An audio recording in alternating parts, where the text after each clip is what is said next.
Praise the Lord. Hallelujah. Last week message was speak to the mountain. Yes. God is not fast, but God is sudden. Hallelujah. God is always sudden. Amen. Right. Let's start with a word of prayer. Loving Heavenly Father, we thank you for this beautiful Sunday. Thank you for your grace. Thank you for your mercy, Master. Lord, your word says in Ephesians 5:27 that he might present himself a glorious church without a spot or a wrinkle, that it should be holy, without any blemish, Master. You are coming back for a holy church of God. Lord, we are the church. Lord, let us be prepared every day of God. Lord, in the mighty name, we totally cover the church with the precious blood of Jesus Christ, and all the oppression, plans, and works of the devil, we totally destroy it. And Lord, we pray for all those who are to come. Yes, Lord, we want to worship you. We want to listen to your word. We want to pray, and we want to give you all the glory and honor. In Jesus' name we pray. Amen. Amen. Praise the Lord, church. Warm welcome this morning. Let's read from God's word. We are reading from Psalm 103, verse 1. The word of God says, "Bless the Lord, O my soul, and all that is within me. Bless his holy name." Here the psalmist is telling his soul to sing to the Lord. That's encouraging oneself. And last week also we were meditating on Psalm 34, how he wants to continually praise God. From his inside, the innermost being, he says there should be continual praise before the Lord. This is so beautiful at all circumstances to give worship to the Lord because he is worthy and he is on the throne at all times. I'd like to read Psalm 34, again, the first 5 verses that we spoke last time. "I will bless the Lord at all times. His praise shall continually be in my mouth. My soul shall make its boast in the Lord. The humble shall hear of it and be glad. Oh, magnify the Lord with me, and let us exalt his name together." Yes, we're all here today to exalt his name together. "I sought the Lord and he delivered me. He heard me. He delivered me from all my fears." Praise God. The word of God says that those who look to him will not be put to shame. We will be radiant. In all circumstances, we will be radiant. This morning, we are going to worship and give him the glory and the honor that he is worthy of. All the songs are full of joy. I request all of us to join together with clapping and enjoy the worship. Please rise. Blessing and honor, glory and power be unto the Ancient of Days. Oh, from every nation, all of creation, bow before the Ancient of Days. Every tongue in heaven and earth shall declare your glory. Every knee shall bow at your throne. In worship you will be exalted, O God, and your kingdom shall not pass away, O Ancient of Days. Every tongue in heaven and earth shall declare your glory. Every knee shall bow at your throne. In worship you will be exalted, O God, and your kingdom shall not pass away, O Ancient of Days. Your kingdom shall reign over all the earth. All the earth sing unto the Ancient of Days. For none can compare to your matchless word. Matchless word, sing unto the Ancient of Days. Your kingdom shall reign over all the earth. All the earth sing unto the Ancient of Days. For none can compare to your matchless word. Matchless word, sing unto the Ancient of Days. Every tongue in heaven and earth shall declare your glory. Every knee shall bow at your throne. In worship you will be exalted, O God, and your kingdom shall not pass away, O Ancient of Days. Every tongue in heaven and earth shall declare your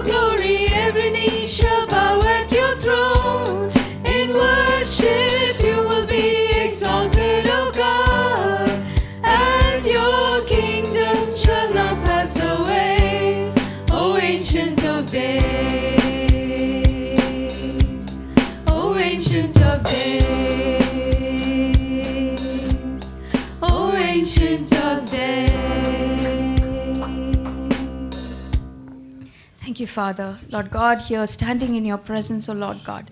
It's an honor, Lord, to come to you with praise and glory, O Lord God. As we read this morning, O Lord God, we bless you with all that is within us, O Lord God, with our innermost being, O Lord God. Just as the psalmist says, O Lord God, we will bless you at all times, O Lord God, at all times. Let praise and glory and honor be welling up from within us, O Lord God, glorifying your name, honoring your name at all times, because you are worthy, O Lord God. Thank you, Father. Thank you, Lord Jesus. Thank you, Holy Spirit, God. And as we confess to Lord God, every knee will bow one day, O Lord God. Every tongue will confess that you are God. There is none like you. You are the Ancient of Days. You are the God who is, who was, and who is coming back, O Lord God. We bless you, Lord. Thank you, Father. Thank you, Lord Jesus. Thank you, Holy Spirit, God. Thank you, Lord. ಆರಾಧನೆ ಆರಾಧನೆ ಸ್ತುತಿ ಆರಾಧನೆ ಆರಾಧನೆ ಆರಾಧನೆ ಆರಾಧನೆ ಸ್ತುತಿ ಆರಾಧನೆ ಆರಾಧನೆ ಉದಯದೊಳು ಸಂಜೆಯೊಳು ಆರಾಧನೆ ಅಪ್ಪ ನಿಮಗೆ ಉದಯದೊಳು ಸಂಜೆಯೊಳು ಆರಾಧನೆ ಅಪ್ಪ ನಿಮಗೆ ಆರಾಧನೆ ಆರಾಧನೆ ಸ್ತುತಿ ಆರಾಧನೆ ಆರಾಧನೆ ಆರಾಧನೆ ಆರಾಧನೆ ಸ್ತುತಿ ಆರಾಧನೆ ಆರಾಧನೆ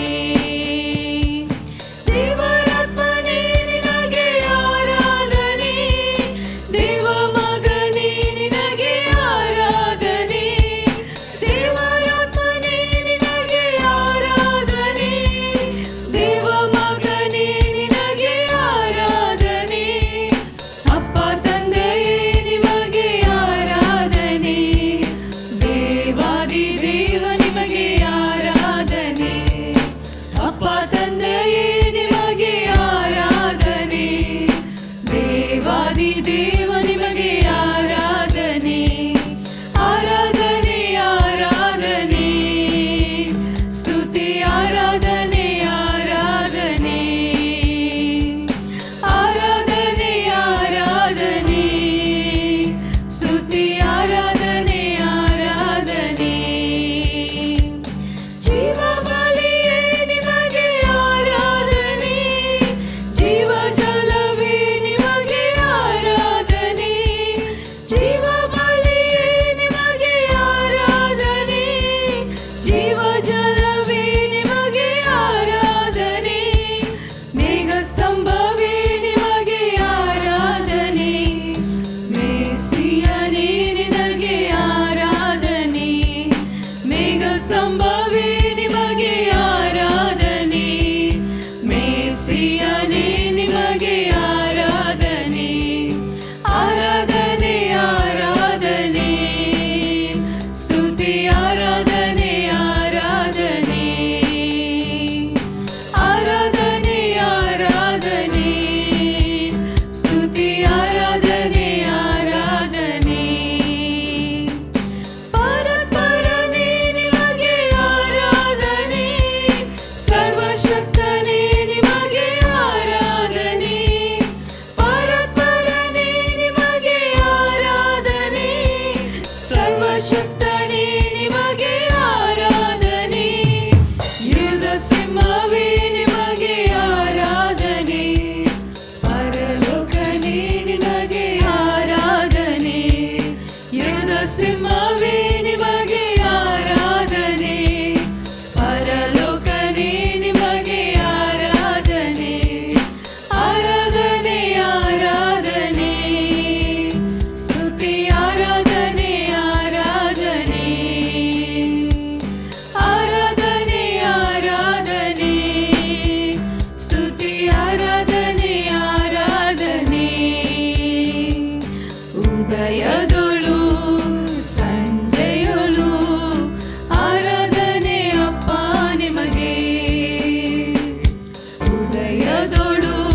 Lord, your word tells us again and again, O Lord God, to rejoice in you at all times, O Lord God, that we are to come to you with thanksgiving, O Lord God. Lord, we come to your courts, O Lord, this morning with thanksgiving, O Lord God, because you are our God, O Lord God, the one who became the bread of life, the life-giving water, O Lord God. You've placed your spirit within us, O Lord God. We bless you, Lord. We bless you and thank you, Lord Jesus. Thank you, Father. Thank you. Even in the old times, O Lord God, Lord, you stood as a pillar of fire, O Lord God. Lord, you went before your people, O Lord God, as a cloud, O Lord God. You led the way, O Lord God. You brought down the enemy, O Lord God. And you promised, O Lord God, the enemy that you see today, you will never see again, O Lord God. Be still and see the salvation of the Lord today. That was your word, O Lord God. Lord, you're the great God of promises, O Lord God. We have great joy, O Lord God, in giving you worship, O Lord God. Thank you, Father. Thank you, Lord. Thank you, Lord God. Thank you, Lord. Thank you, Lord. ಕೊಂಡಾಟವೇ ನನ್ನ ಕರ್ತನ ಸನ್ನಿಧಾನದಿ ಕೊಂಡಾಟವೇ ನನ್ನ ಕರ್ತನ ಸನ್ನಿಧಾನದಿ ಆನಂದವೇ ನನ್ನ ಪ್ರಿಯರ ಪಾದದಲ್ಲಿ ಆನಂದವೇ ನನ್ನ ಪ್ರಿಯರ ಪಾದದಲ್ಲಿ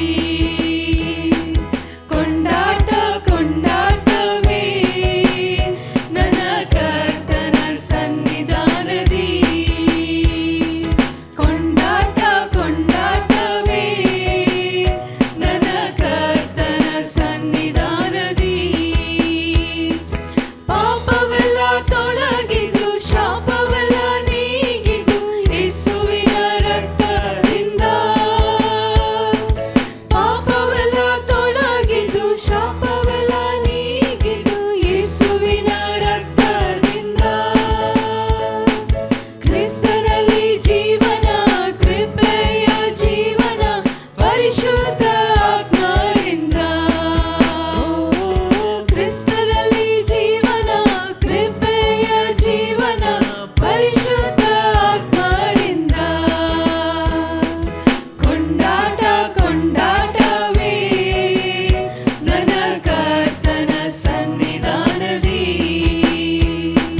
ಕೊಂಡಾಟವೇ ನನ್ನ ಕರ್ತನ ಸನ್ನಿಧಾನದಿ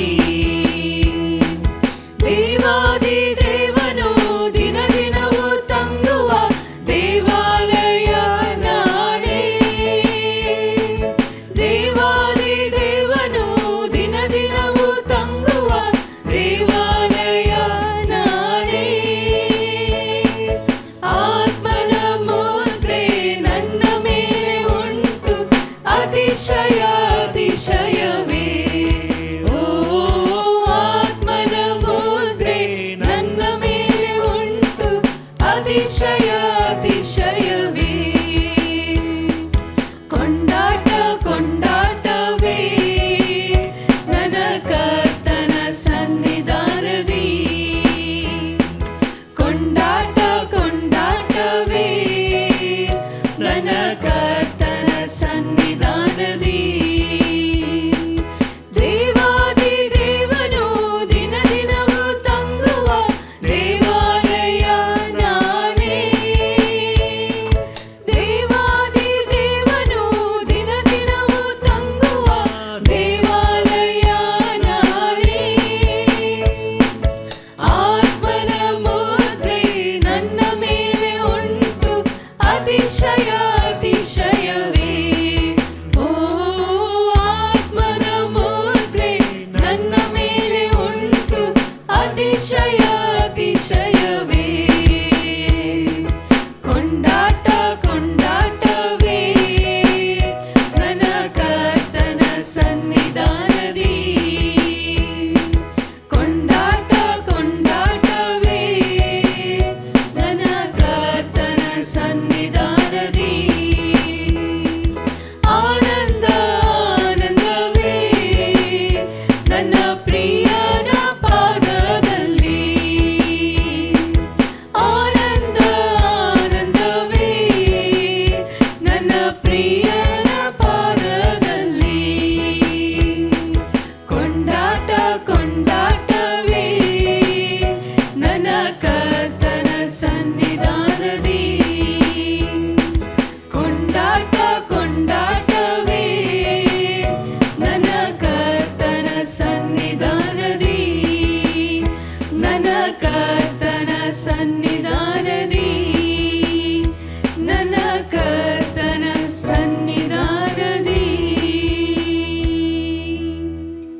Yes, Lord, we give you glory and honor, O Lord God, with joy, O Lord God. Lord, that is our strength, O Lord God. Your joy is our strength, O Lord God.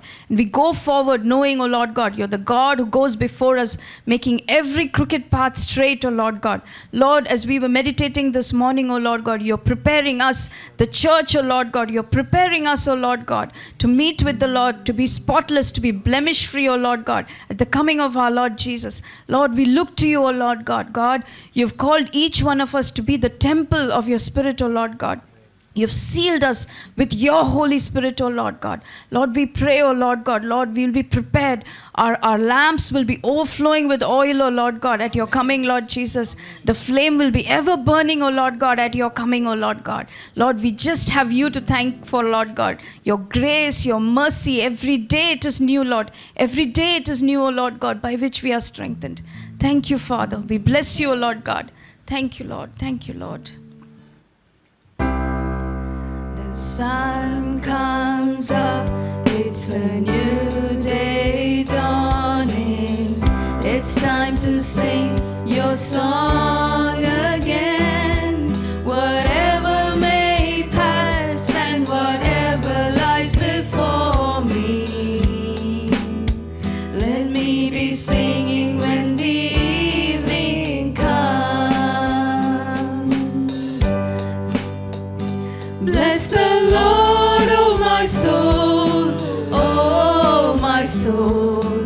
Worship his holy name. Sing like never before, oh my soul. I worship your holy name. Bless the Lord, oh my soul, oh my soul. Worship his holy name. Sing like never before, oh my soul. I worship your holy name. You're rich in love and you're slow to anger. Your name is great and your heart is kind. For all your goodness I will keep on singing. 10,000 reasons for my heart to find. Bless the Lord, oh my soul, oh my soul. Worship his holy name. Sing like never before, oh my soul. I worship your holy name. Bless the Lord, oh my soul, oh my soul. Worship his holy name. Sing like never before, oh my soul. I worship your holy name. And on that day when my strength is fading, the end draws near and my time has come, still my soul will sing your praise unending. 10,000 years and then forevermore.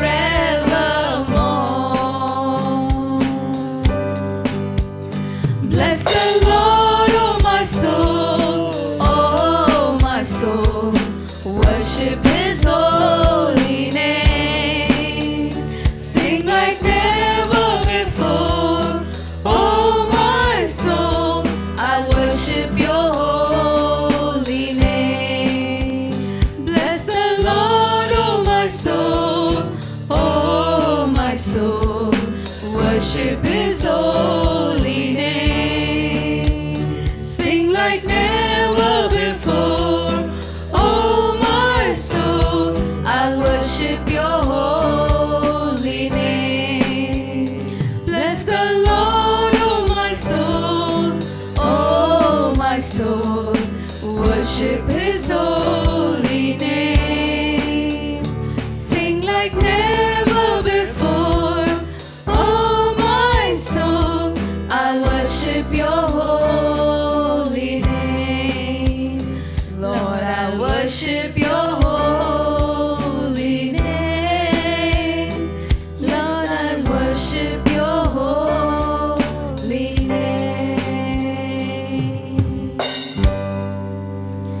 we lift up our hearts, O Lord God.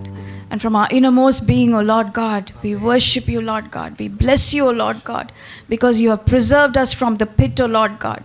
Lord, you have healed all our diseases, Lord God. You have forgiven us our iniquities, Lord God. And you have crowned us with life, O Lord God. We bless you, Lord, just as the psalmist sang, O Lord God. From our depths of our soul, O Lord God, we bless you this morning, O Lord God. Thank you for your goodness, your mercy, and your kindness, which is from forever to forever, O Lord God. From eternity to eternity, we are sealed in the name of our Lord Jesus Christ, and we are grateful, O Lord God. Thank you, Lord Jesus. Lord, even for this morning, O Lord God, thank you for bringing us all to worship you, Lord God, to give you glory and to give you honor, O Lord God. Lord, we pray everything that is set to happen, O Lord God, will bring joy to you, O Lord God, will be a pleasurable thing to you, O Lord God. Thank you, Father. We pray that your perfect will be done in this place. May your name be glorified through it all. In the name of Jesus we pray. Amen. Amen. Praise the Lord. Hallelujah. Right. Now the message is 7 heavenly worship in the book of Revelation. ಈ ದಿನದ ಸಂದೇಶ ಪ್ರಕಟಣಾ ಗ್ರಂಥದಲ್ಲಿರುವ 7 ಪರಲೋಕದ ಆರಾಧನೆ ಕುರಿತಾಗಿರುತ್ತದೆ. Now we don't have time to cover all the 7 today. ಆ 7 ಇಂದು ನಾವು ಮುಗಿಸಲು ಸಾಧ್ಯವಾಗುವುದಿಲ್ಲ. So we'll cover it next week and the following week also. ಮುಂದಿನ 2 ವಾರಗಳಲ್ಲೂ ಈ ವಿಷಯದ ಕುರಿತಾಗಿ ಕೇಳಲಿದ್ದೇವೆ. 7 heavenly worship in the book of Revelation. ಪ್ರಕಟಣಾ ಗ್ರಂಥದಲ್ಲಿರುವ 7 ಪರಲೋಕದ ಆರಾಧನೆ. Usually when we think worship, everything, we are praising God, you are holy, we worship you, we thank you for all the things you have done. ಸಾಮಾನ್ಯವಾಗಿ ನಾವು ಆರಾಧಿಸುವಾಗ ನೀನು ಪರಿಶುದ್ಧನು ಎಂಬುದಾಗಿ ಆತನು ಮಾಡುವ ಎಲ್ಲ ಕಾರ್ಯಗಳ ಕುರಿತಾಗಿ ಆತನನ್ನು ಆರಾಧಿಸುತ್ತೇವೆ, ಕೃತಜ್ಞತೆಯನ್ನು ಸಲ್ಲಿಸುತ್ತೇವೆ. But here when we go through all the 7 different kinds of worship, everything is distinct. ಇಲ್ಲಿ ನಾವು 7 ಆರಾಧನೆ ಕುರಿತಾಗಿ ನೋಡುವಾಗ ಪ್ರತಿಯೊಂದೊಂದು ವಿಭಿನ್ನವಾಗಿ ವಿಶಿಷ್ಟವಾಗಿಯೂ ಇರುತ್ತದೆ. Amen. Hallelujah. So first thing starts with worship in Revelation chapter 4. ಮೊದಲನೆಯದು ಪ್ರಕಟಣಾ ಗ್ರಂಥ 4ನೇ ಅಧ್ಯಾಯದ ಆರಾಧನೆ. So it starts from Revelation chapter 4 verses 1 to 11. ಅದು ಪ್ರಕಟಣೆ 4 ವಚನ 1ರಿಂದ 11ರಲ್ಲಿ ಇರುತ್ತದೆ. The important word we are going to concentrate is in verse 6. ನಾವು ಗಮನದಲ್ಲಿ ಇಟ್ಟುಕೊಳ್ಳುವಂತ ಮುಖ್ಯವಾದ ವಾಕ್ಯ ವಚನ 6 ಆಗಿದೆ. Before the throne there was a sea of glass and to crystal. ಸಿಂಹಾಸನದ ಮುಂದೆ ಸ್ಫಟಿಕಕ್ಕೆ ಸಮಾನವಾದ ಗಾಜಿನ ಸಮುದ್ರವಿರುವಂತಹದ್ದು. So a lot of people think there is a sea before the throne of God. ಅನೇಕರು ಯೋಚಿಸುವಂತಹದ್ದು ಆ ದೇವರ ಸಿಂಹಾಸನದ ಮುಂದೆ ಸಮುದ್ರವಿರುತ್ತದೆ ಎಂಬುದಾಗಿ. So what is that? We are going to analyze it. ಅದು ಯಾವುದು ಎಂಬುದನ್ನ ನಾವು ವಿಶ್ಲೇಷಿಸಲಿದ್ದೇವೆ. So finally this is going to be like this. ಕೊನೆಯದಾಗಿ ಅದು ಹೀಗೆ ಇರುತ್ತದೆ. So in chapter 4 the church is in heaven. ಪ್ರಕಟಣಾ ಗ್ರಂಥ 4ನೇ ಅಧ್ಯಾಯದಲ್ಲಿ ಸಭೆಯು ಪರಲೋಕದಲ್ಲಿರುವಂತಹದ್ದು. Amen. Hallelujah. Can you see yourself somewhere there? ನೀವು ಅಲ್ಲಿರುವಂತಹದನ್ನು ನೀವು ಕಾಣಬಹುದು. Right. Few people are saying yes. ಸ್ವಲ್ಪ ಜನ ಮಾತ್ರವೇ ಹೌದು ಎಂಬುದಾಗಿ ಹೇಳುತ್ತಾ ಇದ್ದಾರೆ. Right. The second one we are seeing in Revelation chapter 5. ಎರಡನೆಯದನ್ನು ನಾವು ಪ್ರಕಟಣಾ ಗ್ರಂಥ 5ನೇ ಅಧ್ಯಾಯದಲ್ಲಿ ಓದುತ್ತೇವೆ. So this is also mentioned in Revelation chapter 5 verses 1 to 14, the whole chapter. ಅದು ಕೂಡ ಪ್ರಕಟಣಾ ಗ್ರಂಥ 5ನೇ ಅಧ್ಯಾಯ ವಚನ 1ರಿಂದ 14 ಆ ಇಡೀ ಅಧ್ಯಾಯದಲ್ಲಿ ಇರುವಂತಹದ್ದು. In verse 9 it says that they sang a new song. ವಚನ 9 ಅವರು ಹೊಸ ಹಾಡನ್ನು ಹಾಡುತ್ತಿದ್ದರೆಂಬುದನ್ನು ತಿಳಿಸುತ್ತದೆ. So the question comes, who sang the new song? ಇಲ್ಲಿರುವ ಪ್ರಶ್ನೆ, ಯಾರು ಆ ಹೊಸ ಹಾಡನ್ನು ಹಾಡಿದರು? So all that we are going to check it. ಇವೆಲ್ಲವನ್ನ ನಾವು ನೋಡಲಿದ್ದೇವೆ. Again, the church is glorious, without a spot, wrinkle, anything. They are there standing before the throne of God. ಮತ್ತೆ ಸಭೆಯು ಮಹಿಮೆಯುಳ್ಳದಾಗಿರುವಂತಹದ್ದು, ಯಾವ ಕಳಂಕ ಸುಕ್ಕು ಕುಂದು ಇಲ್ಲದೆ ಸಿಂಹಾಸನದ ಮುಂದೆ ನಿಂತುಕೊಂಡಿರುವಂತಹದ್ದು. And the third one, worship in the book of Revelation chapter 7. ಮೂರನೆಯದು ಪ್ರಕಟಣಾ ಗ್ರಂಥ 7ನೇ ಅಧ್ಯಾಯದ ಆರಾಧನೆ. So let's read Revelation chapter 7 verse 9.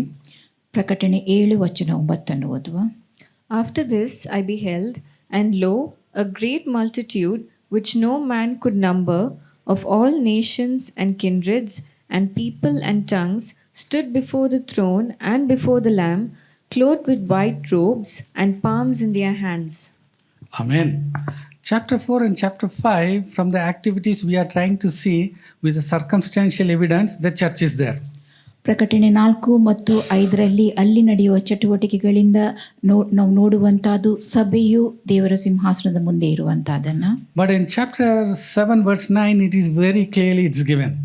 ಪ್ರಕಟಣ ಗ್ರಂಥ 7-9ರಲ್ಲಿ ಅದು ಸ್ಪಷ್ಟವಾಗಿ ತಿಳಿಸುತ್ತದೆ. And also the way John writes now, a great multitude which no man could number.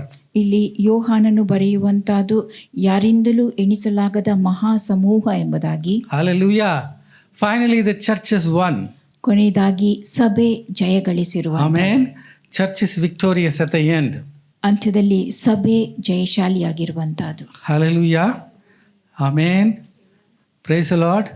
So it says that they are robed in white robes and waving palms in their hands. ಅವರು ಬಿಳಿ ನಿಲುವಂಗಿಗಳನ್ನು ತೊಟ್ಟುಕೊಂಡು ತಮ್ಮ ಕೈಗಳಲ್ಲಿ ಖರ್ಜೂರದ ಗರಿಗಳನ್ನು ಹಿಡಿದುಕೊಂಡಿದ್ದರು ಎಂಬುದನ್ನು ಈ ವಚನ ತಿಳಿಸುತ್ತದೆ. Hallelujah. Here the picture is very excellent for us. ಇಲ್ಲಿರುವ ಚಿತ್ರ ಅತ್ಯುತ್ತಮವಾಗಿರುತ್ತದೆ. One girl is looking at us. ಒಬ್ಬಳು ನಮ್ಮನ್ನೇ ನೋಡುತ್ತಾ ಇದ್ದಾಳೆ. Now it looks like one of the girls who studied here some 10-15 years back. ಇಲ್ಲಿ 10-15 ವರ್ಷಗಳ ಹಿಂದೆ ಕಲಿಯುತ್ತಿದ್ದ ಒಬ್ಬ ಹುಡುಗಿಯದಾಗಿರಬಹುದು. Can you guess her name? ಆಕೆ ಹೆಸರು ಯಾವುದೆಂಬುದಾಗಿ ನೀವು ಊಹಿಸಬಹುದು. Okay, we'll give the name Alice. Alice ಎಂಬುದಾಗಿ ಆಕೆಯನ್ನು ಹೆಸರಿಸುವ. Alice is very happy. Alice ಬಹು ಸಂತೋಷದಿಂದಿದ್ದಾಳೆ. And she is looking and telling us, no, you should all be here. ಆಕೆ ನಮ್ಮನ್ನು ನೋಡುತ್ತಾ ಹೇಳುವಂಥದ್ದು ನೀವೆಲ್ಲರೂ ಇಲ್ಲಿರಬೇಕು ಎಂಬುದಾಗಿ. Amen. Now she is part of that, Revelation chapter 7 verse 9. ಆಕೆ ಪ್ರಕಟಣ ಗ್ರಂಥ 7ನೇ ಅಧ್ಯಾಯ ವಚನ 9ರ ಭಾಗವಾಗಿದ್ದಾಳೆ. The huge number is thrown before the throne of God. ದೇವರ ಸಿಂಹಾಸನದ ಮುಂದೆ ಎಣಿಸಲಾಗದಂಥ ಮಹಾ ಸಮೂಹವು ಇರುವಂತಹದ್ದು. From all nations, kindreds, people, tongues stood before the throne and the Lamb. ಸಕಲ ಜನಾಂಗ, ಕುಲ, ಪ್ರಜೆಗಳ, ಸಕಲ ಭಾಷೆಗಳನ್ನಾಡುವ ಜನರು ಅಲ್ಲಿ ಯಜ್ಞದ ಕುರಿಮರಿಯಾದ ಆತನ ಮುಂದೆ ನಿಂತುಕೊಂಡಿರುವಂತಹದ್ದು. Hallelujah. She is in white robes. ಆಕೆ ಬಿಳಿ ನಿಲುವಂಗಿಯನ್ನ ತೊಟ್ಟುಕೊಂಡಿದ್ದಾಳೆ. Amen. And also she is having palms, talks about that victory. ಆಕೆ ಕೈಯಲ್ಲಿ ಖರ್ಜೂರದ ಗಳಿ ಇರುವಂತಹದ್ದು ಇದು ಜಯದ ಕುರಿತಾಗಿ ತಿಳಿಸುತ್ತದೆ. Amen. So on the face of it looks very excellent. ಇದನ್ನು ನೋಡುವಾಗ ಅದು ಅತ್ಯುತ್ತಮವಾಗಿರುವಂತೆ ಕಾಣುತ್ತದೆ. But then one of the elders is asking John, do you know who are these people? From where they have come from? ಈ ಜನರು ಯಾರು, ಇವರು ಎಲ್ಲಿಂದ ಬಂದಿರುತ್ತಾರೆ ಎಂಬುದಾಗಿ ಒಬ್ಬ ಹಿರಿಯರಲ್ಲಿ ಒಬ್ಬರು ಯೋಹಾನನನ್ನು ಪ್ರಶ್ನಿಸುವಂತಹದ್ದು. John says, sir, you know that. Sir, ನೀನೇ ಅದನ್ನು ಬಲ್ಲೆ ಎಂಬುದಾಗಿ ಯೋಹಾನನು ಹೇಳುತ್ತಾನೆ. Yes, let's read that. Revelation chapter 7 verse 14. ಪ್ರಕಟಣೆ 7 ವಚನ 14 ಓದುವ. And I said unto him, Sir, thou knowest. And he said to me, These are they which came out of great tribulation, and have washed their robes, and made them white in the blood of the Lamb. Amen. The elder makes a very important comment for us. ಹಿರಿಯ ಇಲ್ಲಿ ಒಂದು ಬಹು ಮುಖ್ಯವಾದ ಸಂಗತಿಯನ್ನು ಹೇಳುವಂತಹದ್ದು. He says, these are they which come out of great tribulation. ಆತನು ಹೇಳುವಂತಹದ್ದು ಇವರು ಆ ಮಹಾ ಹಿಂಸೆಯನ್ನು ಅನುಭವಿಸಿ ಬಂದವರು ಎಂಬುದಾಗಿ. Even in the tribulation time, ಸಂಕಟದ ಸಮಯದಲ್ಲಿಯೂ ಕೂಡ the blood of Jesus works. ಯೇಸು ಕ್ರಿಸ್ತನ ರಕ್ತವು ಕಾರ್ಯ ನಡೆಸುತ್ತದೆ. Amen. There is power in the blood of Jesus Christ. ಯೇಸು ಕ್ರಿಸ್ತನ ರಕ್ತದಲ್ಲಿ ಶಕ್ತಿ ಇದೆ. Millions and crores of people, they are going to accept Jesus Christ. ಮಿಲಿಯಗಟ್ಟಲೆ ಕೋಟಿಗಟ್ಟಲೆ ಜನರು ಯೇಸು ಕ್ರಿಸ್ತನನ್ನು ಸ್ವೀಕರಿಸಲಿರುತ್ತಾರೆ. Amen. Hallelujah. So the way Alice is now waving to us is excellent. ಯಾವ ರೀತಿಯಾಗಿ Alice ತನ್ನ ಕೈಗಳನ್ನು ಅಲುಗಾಡಿಸುತ್ತಾ ಇದ್ದಾಳೋ ಅದು ಅತ್ಯುತ್ತಮವಾಗಿರುತ್ತದೆ.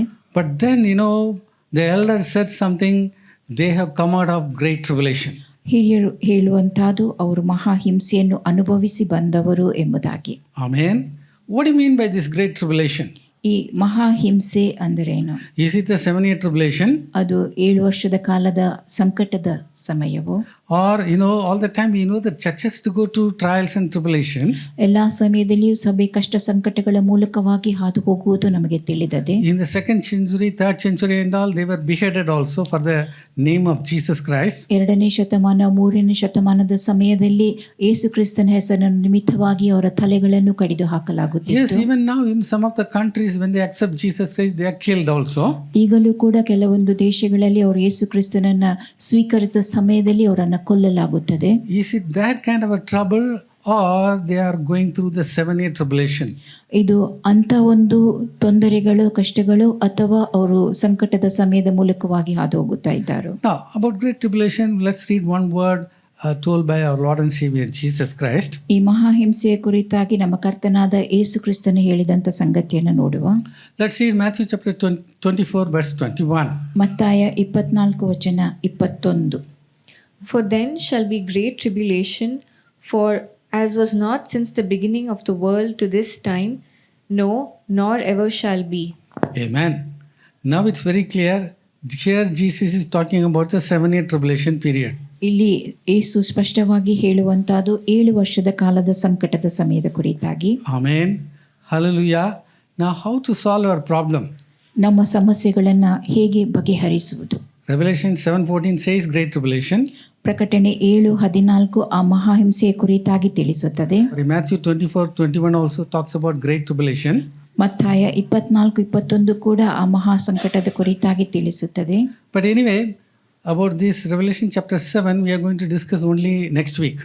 ಈ ಪ್ರಕಟಣಾ ಗ್ರಂಥ 7ನೇ ಅಧ್ಯಾಯದ ಕುರಿತಾಗಿ ನಾವು ಮುಂದಿನ ವಾರದಲ್ಲಿ ಕೇಳಲಿದ್ದೇವೆ. So I am going to give you a homework now. ಈಗೊಂದು ಮನೆ ಕೆಲಸವನ್ನು ನಾನು ನಿಮಗೆ ಕೊಡುತ್ತೇನೆ. It's very easy. ಸುಲಭದ ಕೆಲಸ. How many of you have mobiles? ಯಾರ ಬಳಿಯಲ್ಲಿ ಮೊಬೈಲ್ ಇದೆ? Now you don't use it now. ಈಗ ಅದನ್ನು ಉಪಯೋಗಿಸಬೇಡಿ. After the message, after the service, immediately you can solve the problem also. ಆರಾಧನೆ ಮುಗಿದ ಬಳಿಕ ಕೂಡಲೇ ನೀವು ಆ ಸಮಸ್ಯೆಯನ್ನು ಬಗೆಹರಿಸಬಹುದು. The book of New Testament was written in Greek. ಹೊಸ ಒಡಂಬಡಿಕೆಯು ಗ್ರೀಕ್ ಭಾಷೆಯಲ್ಲಿ ಬರೆಯಲ್ಪಟ್ಟಿತ್ತು. So you have to put in Google what is the Greek word for great tribulation in Revelation 7:14. ಪ್ರಕಟಣಾ ಗ್ರಂಥ 7:14 ಬರೆದ ಆ ಮಹಾ ಹಿಂಸೆಗೆ ಇರುವಂತ ಗ್ರೀಕ್ ಪದ ಯಾವುದೆಂಬುದನ್ನು ನೀವು ಕಂಡುಹಿಡಿಯಬೇಕು. So immediately the Greek word will come. ಕೂಡಲೇ ಆ ಗ್ರೀಕ್ ಪದ ಬರುತ್ತದೆ. But you may say, Pastor, I don't know Greek. ನೀವು ಹೇಳಬಹುದು ಸಭಾಪಾಲಕರೇ ನನಗೆ ಗ್ರೀಕ್ ಗೊತ್ತಿಲ್ಲ ಎಂಬುದಾಗಿ. Same way, even I don't know Greek. ಅದೇ ನನಗೂ ಕೂಡ ಆ ಗ್ರೀಕ್ ಭಾಷೆ ತಿಳಿದಿಲ್ಲ. No problem. ತೊಂದರೆ ಇಲ್ಲ. One picture like it will come. ಒಂದು ಚಿತ್ರದಂತೆ ಏನೋ ಬರುತ್ತದೆ. Again we are going to put Matthew chapter what is the Greek word for great tribulation in Matthew 24:21. ಮತ್ತೆ ನಾವು ಗೂಗಲ್ನಲ್ಲಿ ಅಂತ ಮಹಾಸಂಕಟದ ಕುರಿತಾಗಿ ಮತ್ತಾಯ 24:21 ಬರೆದಿರುವಂತದನ್ನ ಹಾಕುವ. Again the Greek word will come. It will look like a picture to us. ಮತ್ತೊಂದು Greek ಪದ ಬರುತ್ತದೆ, ಅದು ಕೂಡ ಚಿತ್ರದಂತೆಯೇ ಕಾಣಿಸುತ್ತದೆ. So we can check the two pictures. ಮತ್ತೆ ಆ 2 ಚಿತ್ರವನ್ನು ನಾವು ನೋಡುವಾಗ yes we can conclude ಅದರ ಸಿದ್ಧಾಂತ ಏನೆಂಬುದನ್ನು ನಾವು ಹೇಳಬಹುದು. If it is 7-year tribulation, my God, it's very difficult. ಅದು ಒಂದು ವೇಳೆ 7 ವರ್ಷ ಕಾಲದ ಸಂಕಟದ ಸಮಯವಾಗಿದ್ದಲ್ಲಿ ಬಹು ಕಷ್ಟಕರವಾಗಿದೆ. Now when you put that in Google, it will also say Strong's Concordant reference number also. ನಾವು ಗೂಗಲ್ನಲ್ಲಿ ಹಾಕುವಾಗ ಕನ್ಕಾರ್ಡೆನ್ಸ್ ನಂಬರ್ ಕೂಡ ಅದರಲ್ಲಿ ತಿಳಿಸಲ್ಪಡುತ್ತದೆ. Revelation chapter 7:14, Revelation 24:21, both you can see the number, is it same or different? ಪ್ರಕಟಣ 7:14 ತೋರಿಸಲ್ಪಡುವಂಥ ಸಂಖ್ಯೆ ಮತ್ತು ಮತ್ತಾಯ 24:21 ಕುರಿತಾಗಿ ತೋರಿಸಲ್ಪಡುವಂಥ ಸಂಖ್ಯೆ ಅದು ಒಂದೇ ಆಗಿರುತ್ತದೋ ಅಥವಾ ಭಿನ್ನವಾದದ್ದಾಗಿರುತ್ತದೋ? So you can see that and you can tell me. ಅದನ್ನು ನೀವು ನೋಡಿ ಹೇಳಬಹುದು. You can come fully prepared for the next week message. ಮುಂದಿನ ವಾರದ ಸಂದೇಶಕ್ಕೆ ನೀವು ಸಿದ್ಧರಾಗಿ ಬನ್ನಿರಿ. I don't want to give a clue what it is now. ನಾನು ಅದರ ಇದು ವಿಷಯ ಏನು ಎಂಬುದಾಗಿ ಈಗ ಹೇಳುವುದಿಲ್ಲ. But when you put it in Google, it will tell you everything for us. ನೀವು ಗೂಗಲ್ನಲ್ಲಿ ಅದನ್ನು ಹಾಕಿದಾಗ ಅದು ಎಲ್ಲವನ್ನು ನಮಗೆ ತಿಳಿಸುತ್ತದೆ. See, some 10-15 years back when you have to study all these things, we had to get some books and we have to refer some libraries.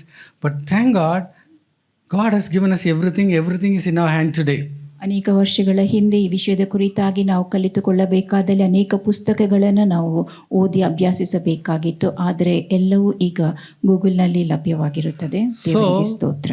Our mobile can be used for an excellent purpose to study the Bible. ಸತ್ಯವೇದವನ್ನು ಅಭ್ಯಸಿಸುವುದಕ್ಕೋಸ್ಕರವಾಗಿ ನಾವು ಅತ್ಯುತ್ತಮವಾದ ರೀತಿಯಲ್ಲಿ ನಮ್ಮ ಮೊಬೈಲನ್ನು ಬಳಸಬಹುದು. So for the fourth worship, that is in Revelation chapter 11. 4ನೇ ಆರಾಧನೆ ಅದು ಪ್ರಕಟಣಾ ಗ್ರಂಥ 11ನೇ ಅಧ್ಯಾಯದಲ್ಲಿ ಇರುತ್ತದೆ. Revelation chapter 11 verses 15 to 19.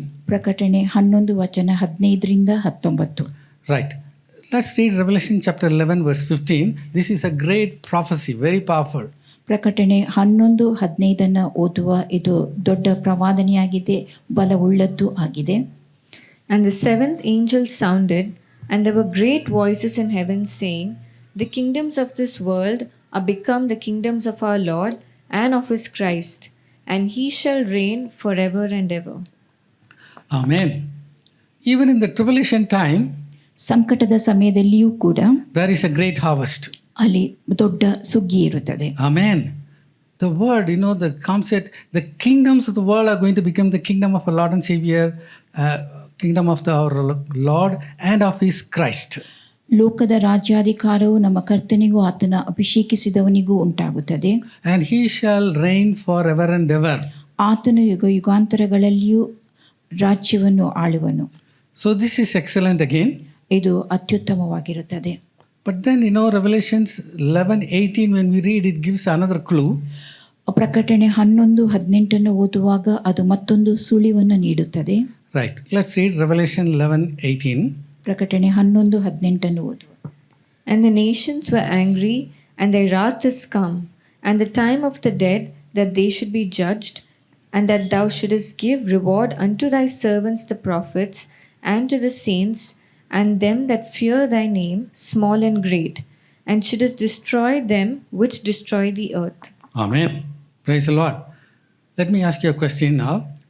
ಒಂದು ಪ್ರಶ್ನೆಯನ್ನು ಪ್ರಶ್ನಿಸುತ್ತೇನೆ. We are going in the rapture. ನಾವು ಎತ್ತಲ್ಪಡುತ್ತೇವೆ. Amen. What are the three things we'll do in heaven? ಪರಲೋಕದಲ್ಲಿ ನಾವು ಮಾಡುವ 3 ಸಂಗತಿಗಳು ಯಾವುವು? Worship. ದೇವರನ್ನು ಆರಾಧಿಸುವಂತಹದ್ದು. Number 2. Rewards. ಪ್ರತಿಫಲವನ್ನು ಹೊಂದಿಕೊಳ್ಳುವಂತಹದ್ದು. Number 3. Marriage supper of the Lamb.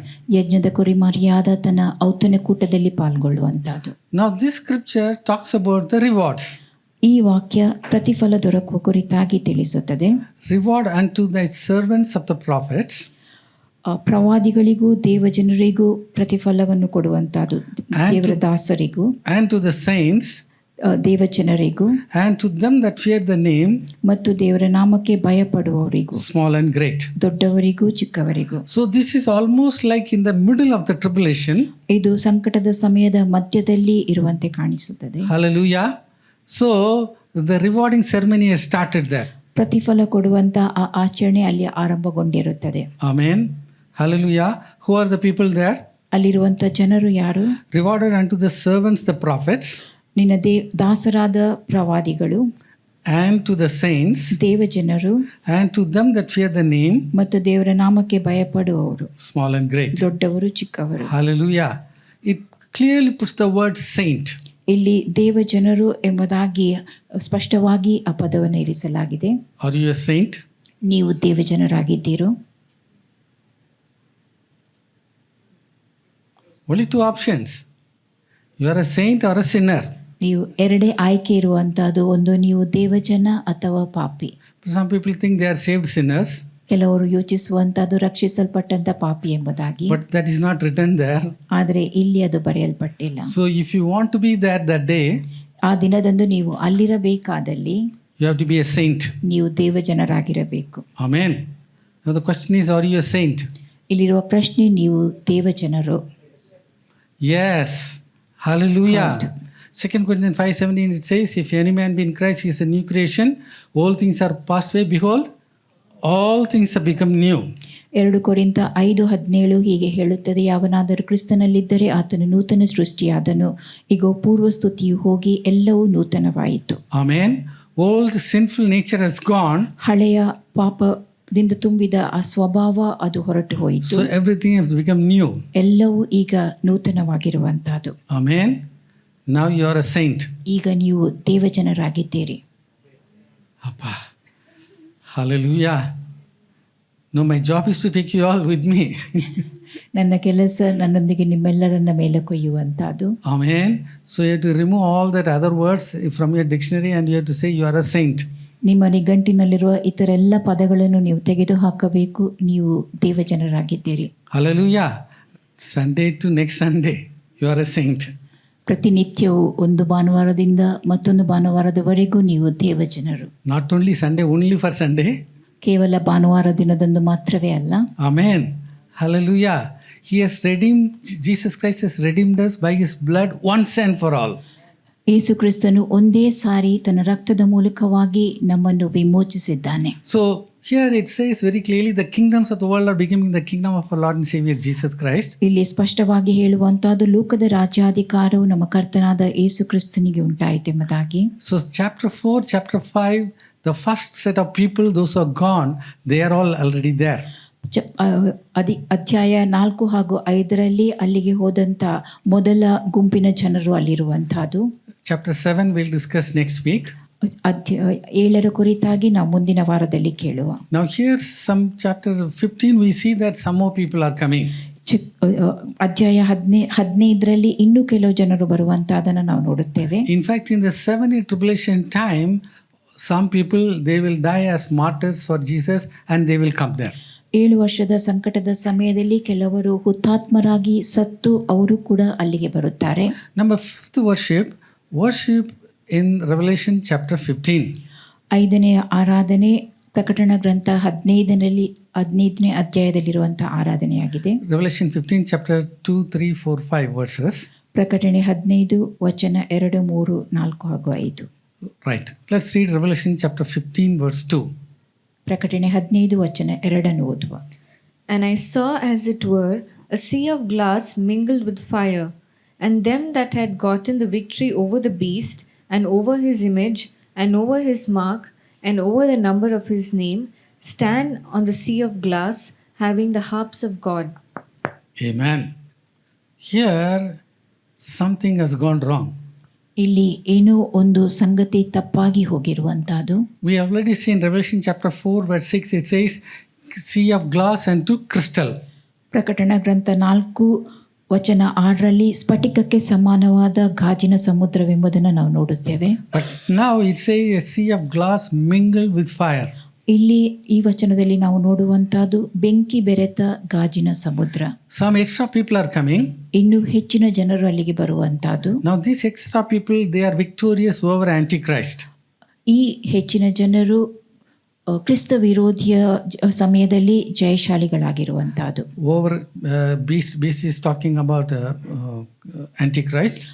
ಮೃಗ ಅದು ಕ್ರಿಸ್ತ ವಿರೋಧಿಯನ್ನು ತೋರಿಸುವಂತಹದ್ದು. His image, his mark, his name, everything.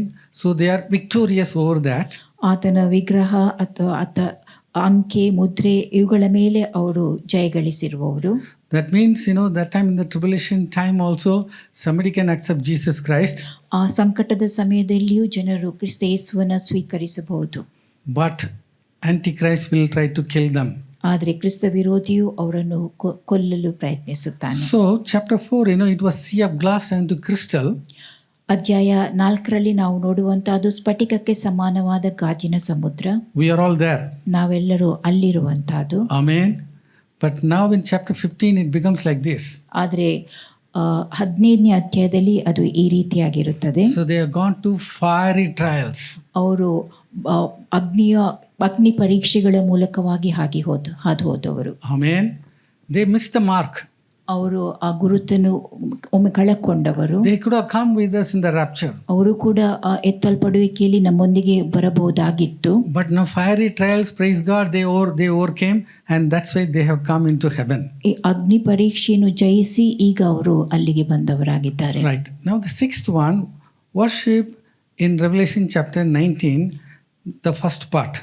6ನೇದು ಪ್ರಕಟಣ ಗ್ರಂಥ 19ನೇ ಅಧ್ಯಾಯದಲ್ಲಿರುವ ಆರಾಧನೆ ಮೊದಲ ಭಾಗ.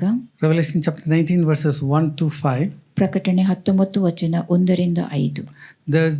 The great war is judged by that time. ಇಲ್ಲಿ ಮಹಾಜಾರ ಸ್ತ್ರೀಯು ನ್ಯಾಯ ತೀರ್ಪಿಗೆ ಆ ಸಮಯದಲ್ಲಿ ಒಳಗಾಗುತ್ತಾಳೆ. But when you read the first chapter 19 verse 1, it's very good. ಪ್ರಕಟಣೆ 19 ವಚನ 1 ಓದುವಾಗ ಅದು ಒಳ್ಳೆಯದಾಗಿರುತ್ತದೆ. Right. Let's read Revelation chapter 19, verse 1.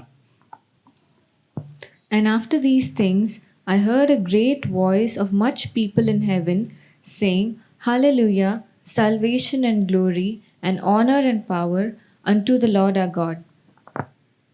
So here also some more extra people are coming now. ಇಲ್ಲಿ ಕೂಡ ಇನ್ನೂ ಹೆಚ್ಚಿನ ಜನರು ಬರುವಂತಹದ್ದು. And John writes very clearly, I heard a great voice of much people in heaven.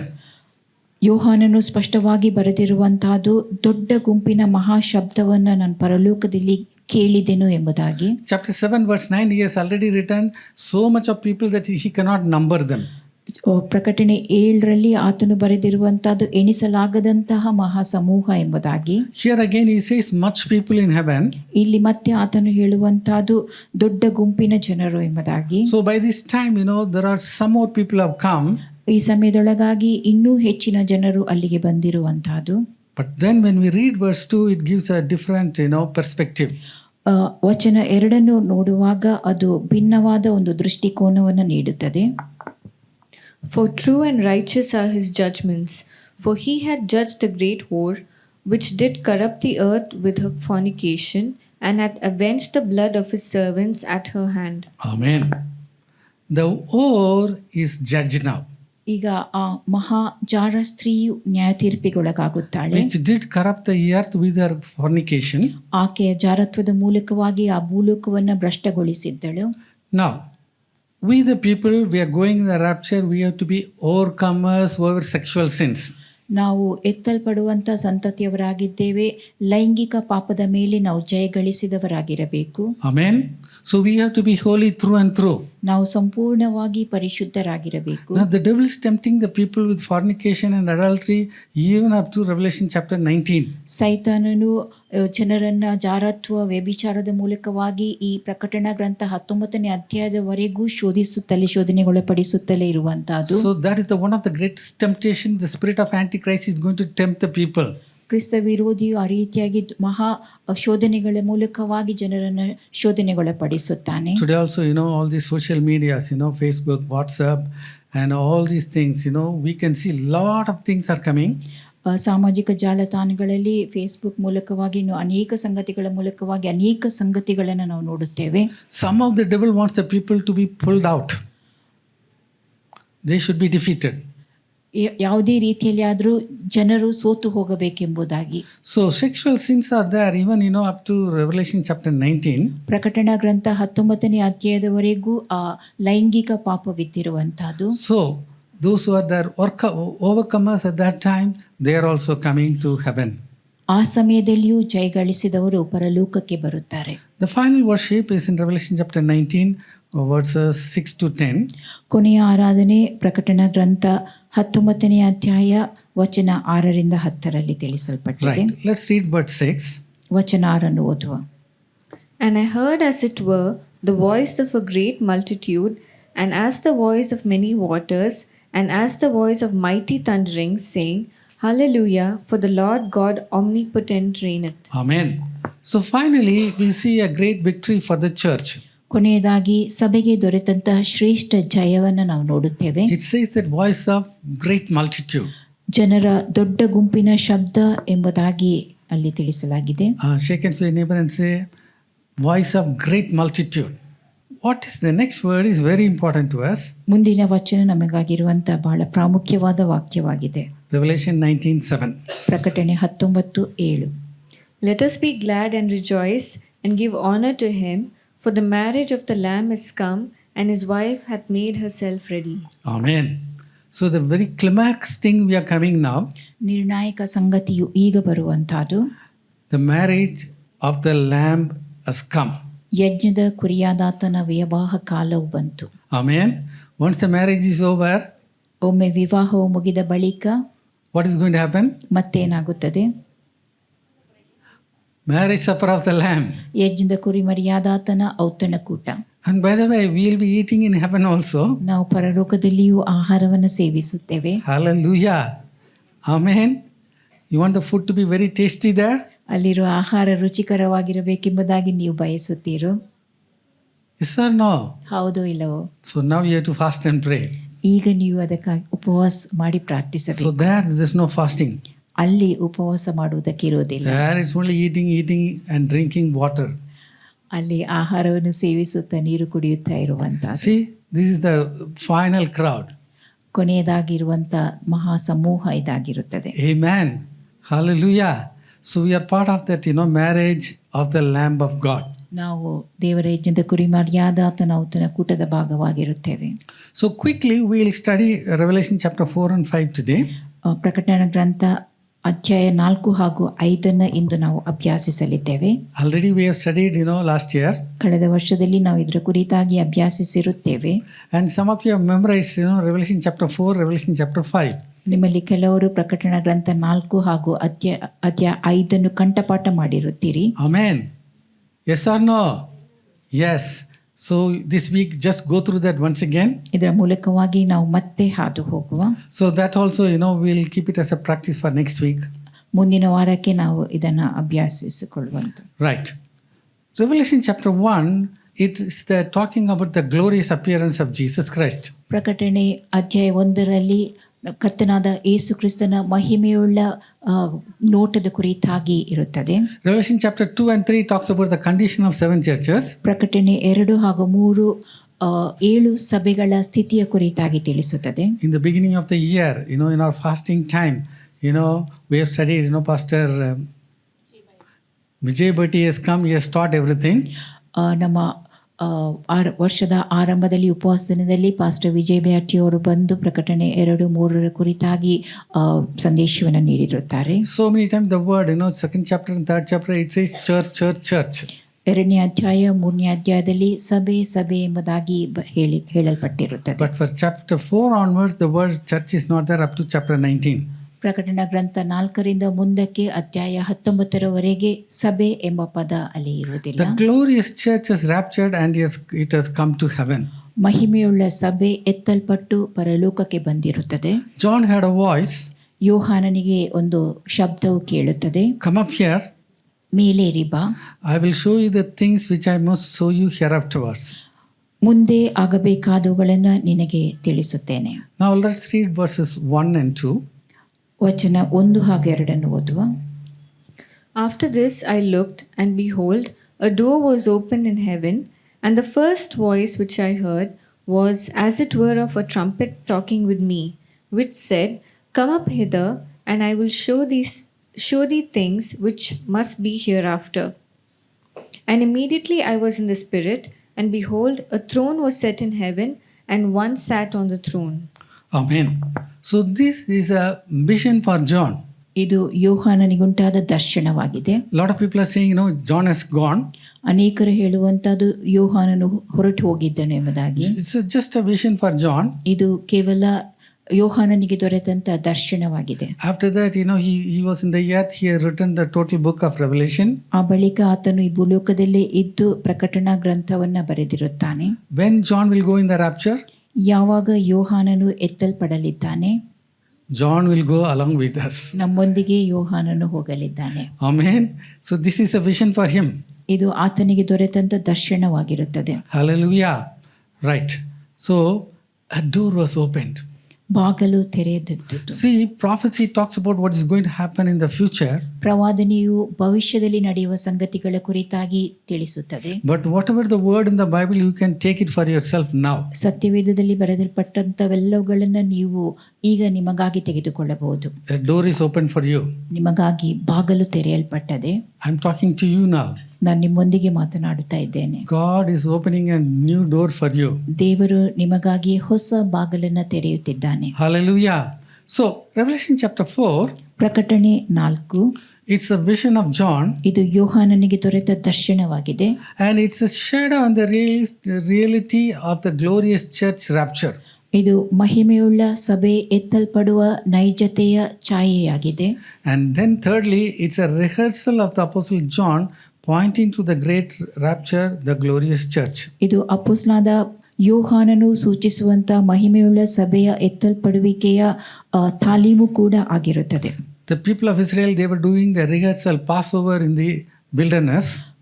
ಇಸ್ರೇಲ್ಯರು ಅರಣ್ಯದಲ್ಲಿರುವಂಥ ವೇಳೆಯಲ್ಲಿ ಪಸ್ಕ ಹಬ್ಬದ ತಾಲೀಮನ್ನು ನಡೆಸುತ್ತಿದ್ದರು. But one day Jesus came, he is the reality, and he showed, I am the Passover lamb.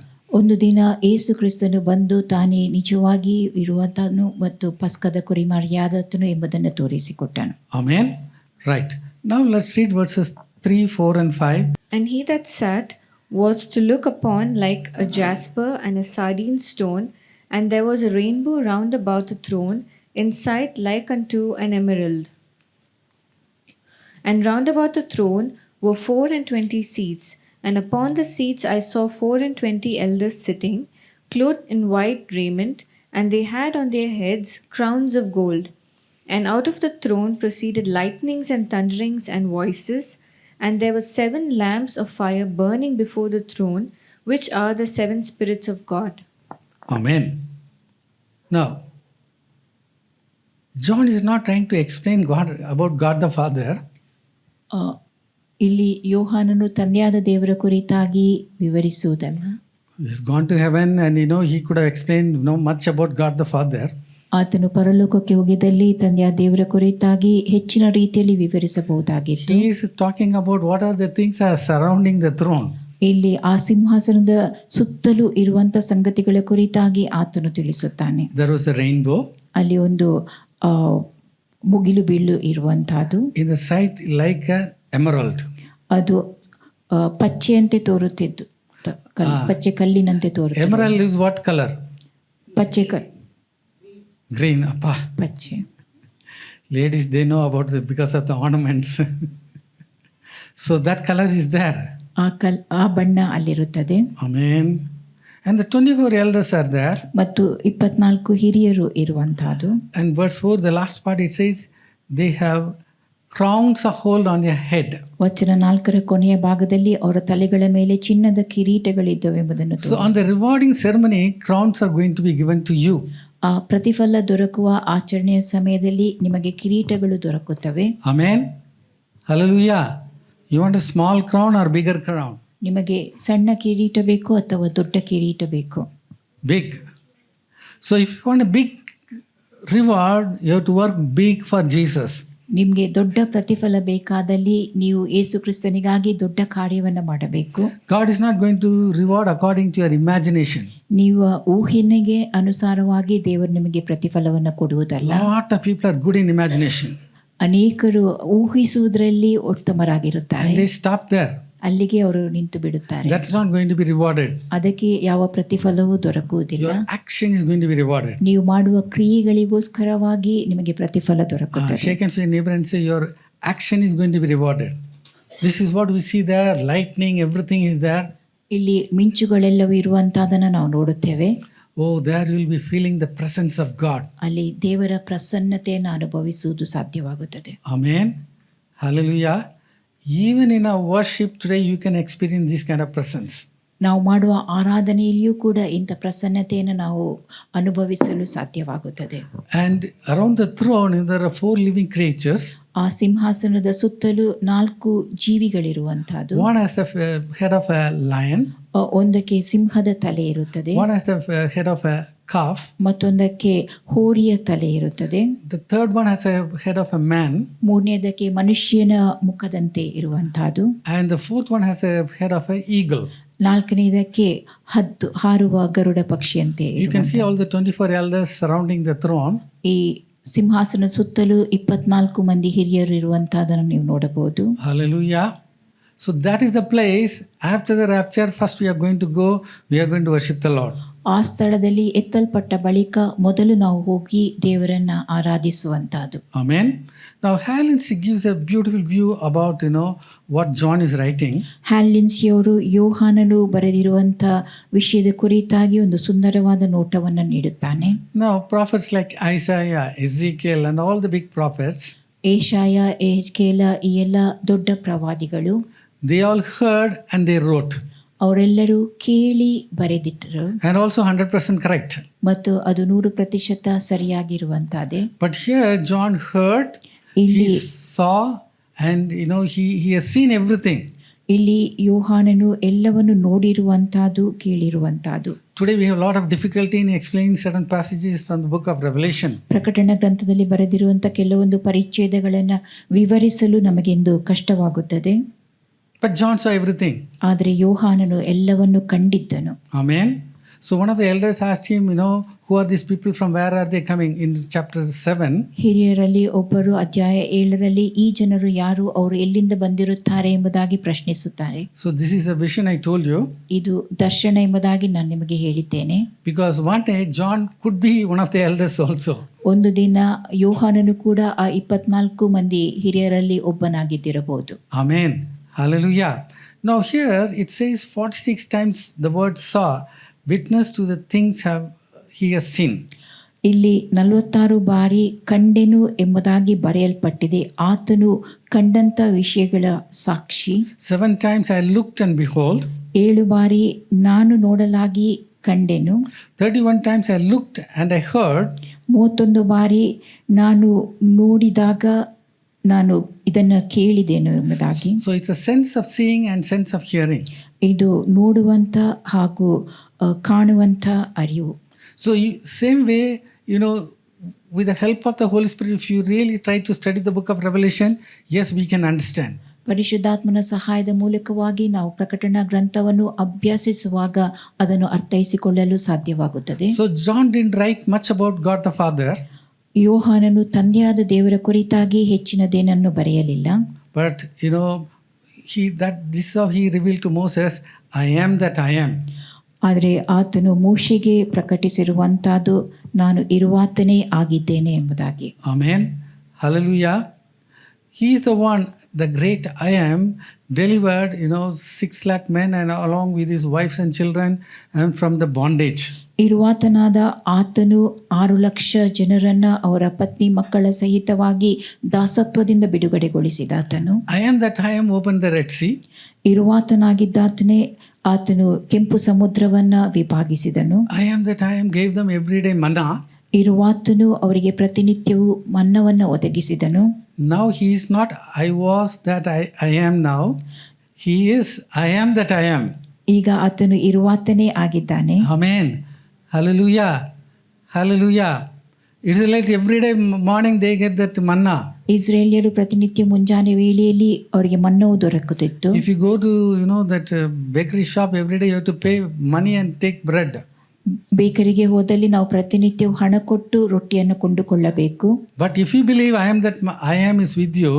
ಆದರೆ ಇರುವಾತನು ನಮ್ಮೊಂದಿಗೆ ಇದ್ದಾನೆ ಎಂಬುದಾಗಿ ನೀವು ನಂಬುವುದಾದಲ್ಲಿ. Amen. Hallelujah. He will remove all your fiery trials. ನಿಮ್ಮ ಎಲ್ಲ ಅಗ್ನಿ ಪರೀಕ್ಷೆಗಳನ್ನು ಆತನು ತೆಗೆದುಹಾಕುತ್ತಾನೆ. Hallelujah. I am that I am is the healer today. ಇರುವಾತನು ನಮ್ಮನ್ನು ಸ್ವಸ್ಥ ಮಾಡುವಾತನಾಗಿರುತ್ತಾನೆ. No, that more than the 6 lakh men for their family, it could be 3 million people. 6 lakh ಜನರು ಅವರ ಕುಟುಂಬ ಸಮೇತವಾಗಿ ಅವರು 3 ಮಿಲಿಯನದಷ್ಟು ಜನರಾಗಿದ್ದಿರಬಹುದು. Not even one person was sick. ಯಾರೊಬ್ಬರು ಅಸ್ವಸ್ಥರಾಗಿರಲಿಲ್ಲ. The Bible says in Psalms, it says that not even one person was feeble. ಒಬ್ಬನು ಕೂಡ ಬಲಹೀನನಾಗಿರಲಿಲ್ಲ ಎಂಬುದನ್ನು ಕೀರ್ತನೆಯಲ್ಲಿ ನಾವು ನೋಡುತ್ತೇವೆ. They didn't take a running hospital with them.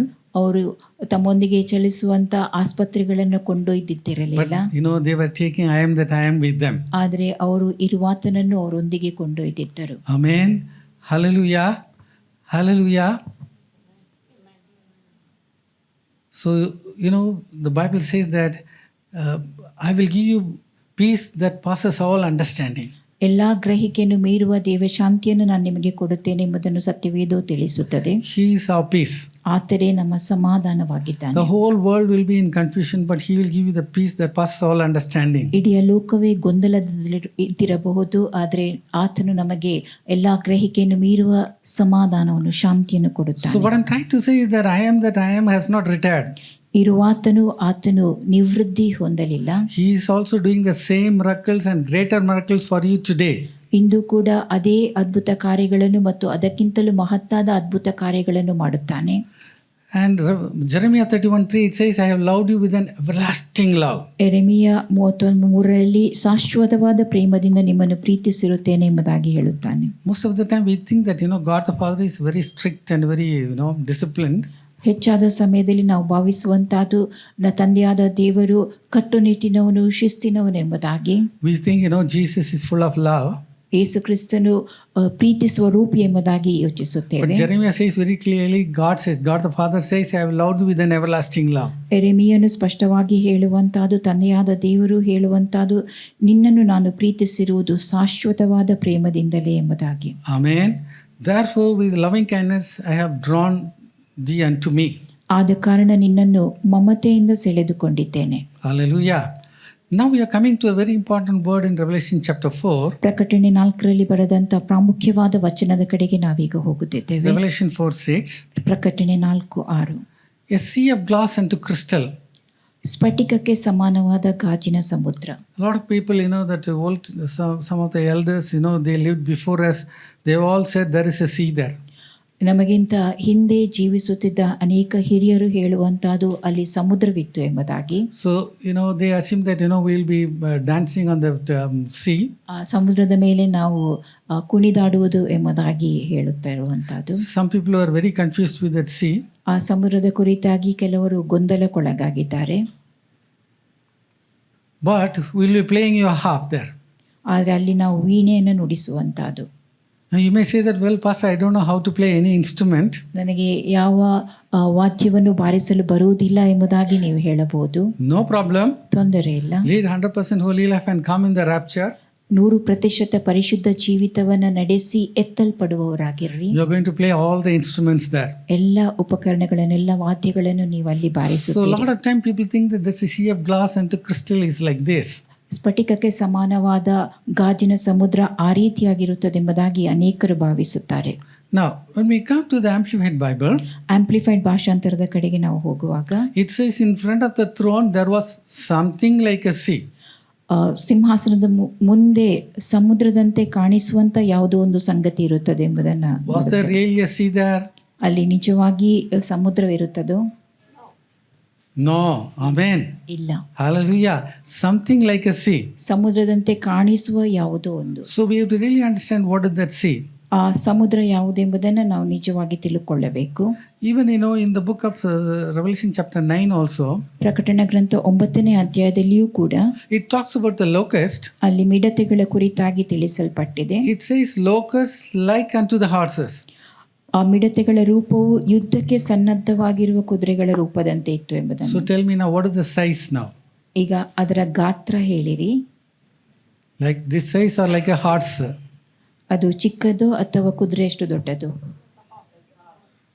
Yes. So it is like something else. ಯಾವುದೋ ಒಂದರ ಕುರಿತಾಗಿ ಅದು ಇರುವಂತಹದ್ದು. So the Amplified version says it resemble like horses. ಅದು ಕುದುರೆಗೆ ಹೋಲಿಸಲ್ಪಟ್ಟಿದೆ ಎಂಬುದಾಗಿ.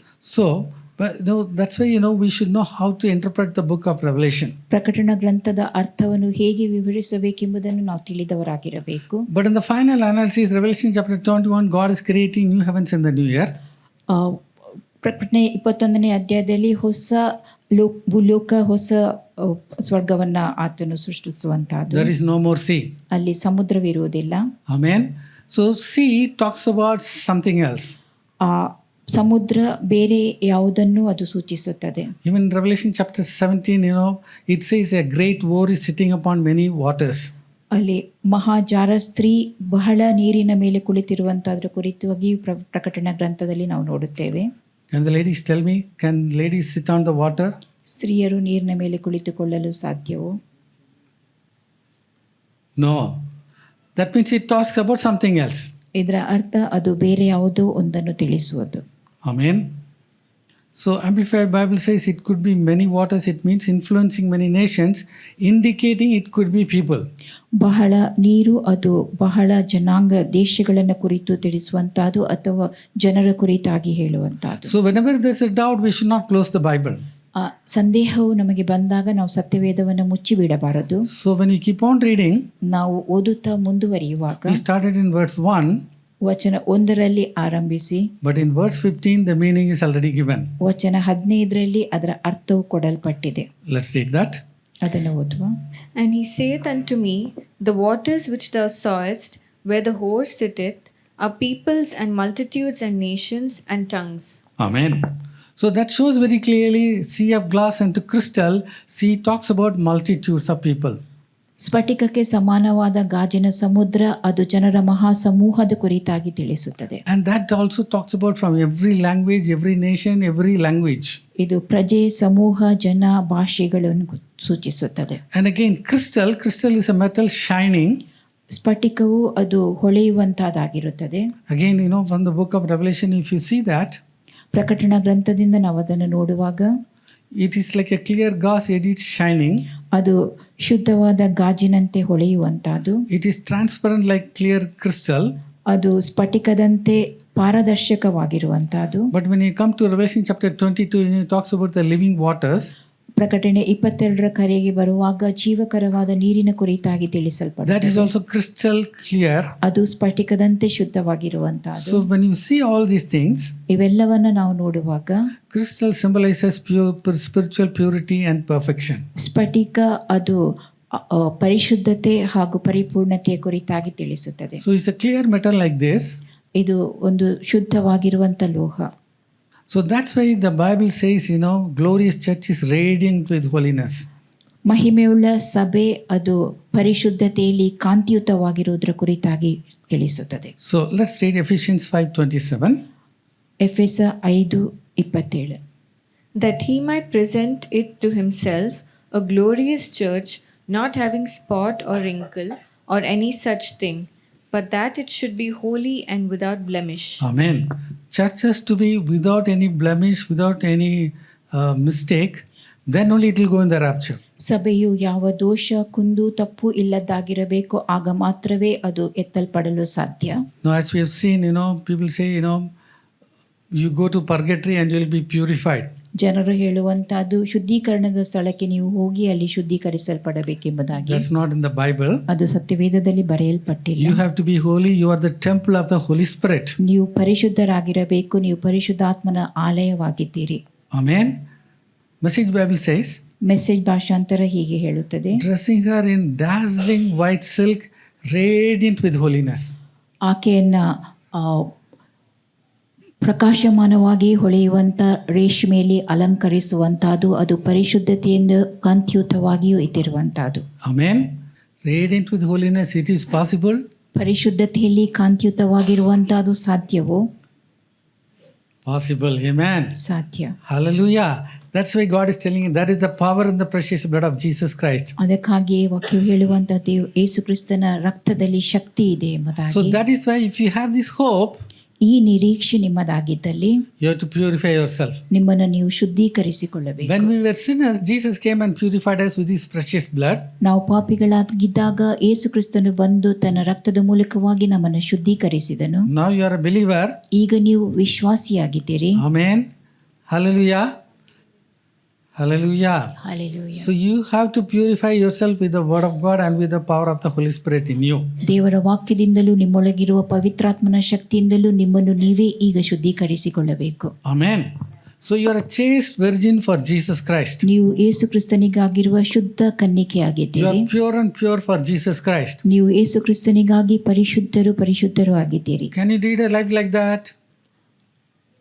ಅಂತ ಅದನ್ನು ನೀವು ಓದಬಹುದು. Yes. That is why it is written in the Bible. ಅದಕ್ಕೋಸ್ಕರವಾಗಿ ಇದು ಸತ್ಯವೇದದಲ್ಲಿ ಬರೆಯಲ್ಪಟ್ಟಿದೆ. So sea of glass and crystal refers to mass believers of the glorious church, radiant, beautiful, holy, without fault or flaw.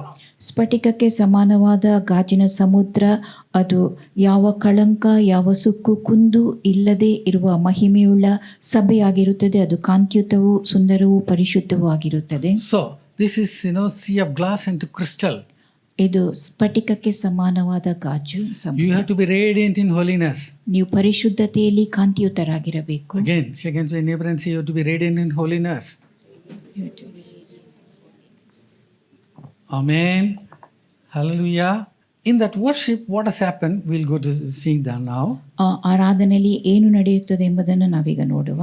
So they are crying, the four living creatures, they are crying out, holy, holy is the Lord of God Almighty, who was and is to come. ನಾಲ್ಕು ಜೀವಿಗಳು ಹೇಳುವಂತಹದ್ದು, ದೇವರಾದ ಕರ್ತನು ಪರಿಶುದ್ಧನು, ಪರಿಶುದ್ಧನು, ಪರಿಶುದ್ಧನು, ಆತನು ಸರ್ವಶಕ್ತನು, ವರ್ತಮಾನ, ಭೂತ, ಭವಿಷ್ಯತ್ ಕಾಲದಲ್ಲಿರುವಂತವನು ಎಂಬುದಾಗಿ. And he is giving glory and honor to God. ಆ ದೇವರಿಗೆ ಘನಮಾನವನ್ನು ಸಲ್ಲಿಸುವಂತಹದ್ದು. Amen. So they are removing the crown keeping it, the 24 elders and worshiping Jesus Christ. 24 ಮಂದಿ ಹಿರಿಯರು ತಮ್ಮ ಕಿರೀಟಗಳನ್ನು ತೆಗೆದು ಆತನ ಪಾದನ ಮುಂದೆ ಇಟ್ಟು ಯೇಸು ಕ್ರಿಸ್ತನನ್ನು ಆರಾಧಿಸುವಂತಹದ್ದು. Prophet Isaiah also talks about heaven. ಪ್ರವಾದಿಯಾದ ಏಷಯನು ಕೂಡ ಪರಲೋಕದ ಕುರಿತಾಗಿ ಮಾತನಾಡುತ್ತಾನೆ. Let's read Isaiah chapter 6 verse 4. ಏಷಯ 6:4 ಓದುವ. And the posts of the door moved at the voice of him that cried, and the house was filled with smoke. Amen. This is the heavenly worship. ಇದು ಪರಲೋಕದ ಆರಾಧನೆ. The door was totally shaking at the cry of the people worshiping Jesus Christ. ಯೇಸು ಕ್ರಿಸ್ತನನ್ನು ಆರಾಧಿಸುವವರ ಶಬ್ದಕ್ಕೆ ದ್ವಾರದ ಅಸ್ಥಿವಾರವು ಕದಲುತ್ತದೆ. NLT says the temple's foundations were shaking. NLT ಭಾಷಾಂತರ ಆ ದೇವಾಲಯದ ಅಸ್ಥಿವಾರಗಳು ನಡುಗುವಂಥದ್ದು. Amen. So when you start praising and worshiping God, ನೀವು ದೇವರನ್ನು ಸ್ತುತಿಸಿ ಆರಾಧಿಸುವಾಗ all the foundations of your problems will be shaken up. ನಿಮ್ಮ ಸಮಸ್ಯೆಗಳ ಅಸ್ಥಿವಾರಗಳೇ ಅವು ನಡುಗಲಾರಂಭಿಸುತ್ತವೆ. So what happened to Apostle Paul? ಅಪೊಸ್ತಲನಾದ ಪೌಲನೊಂದಿಗೆ ಏನು ನಡೆದಿತ್ತು? The foundations were shaken ಅಲ್ಲಿ ಅಸ್ಥಿವಾರವು ಕದಲಿತು, and the doors were opened. ಬಾಗಿಲುಗಳು ತೆರೆಯಲ್ಪಟ್ಟವು, Every band was broken. ಎಲ್ಲ ಸರಪಳಿಗಳು ಕಳಚಲ್ಪಟ್ಟವು. Amen. Hallelujah. So we have to be ready to worship like that in heaven.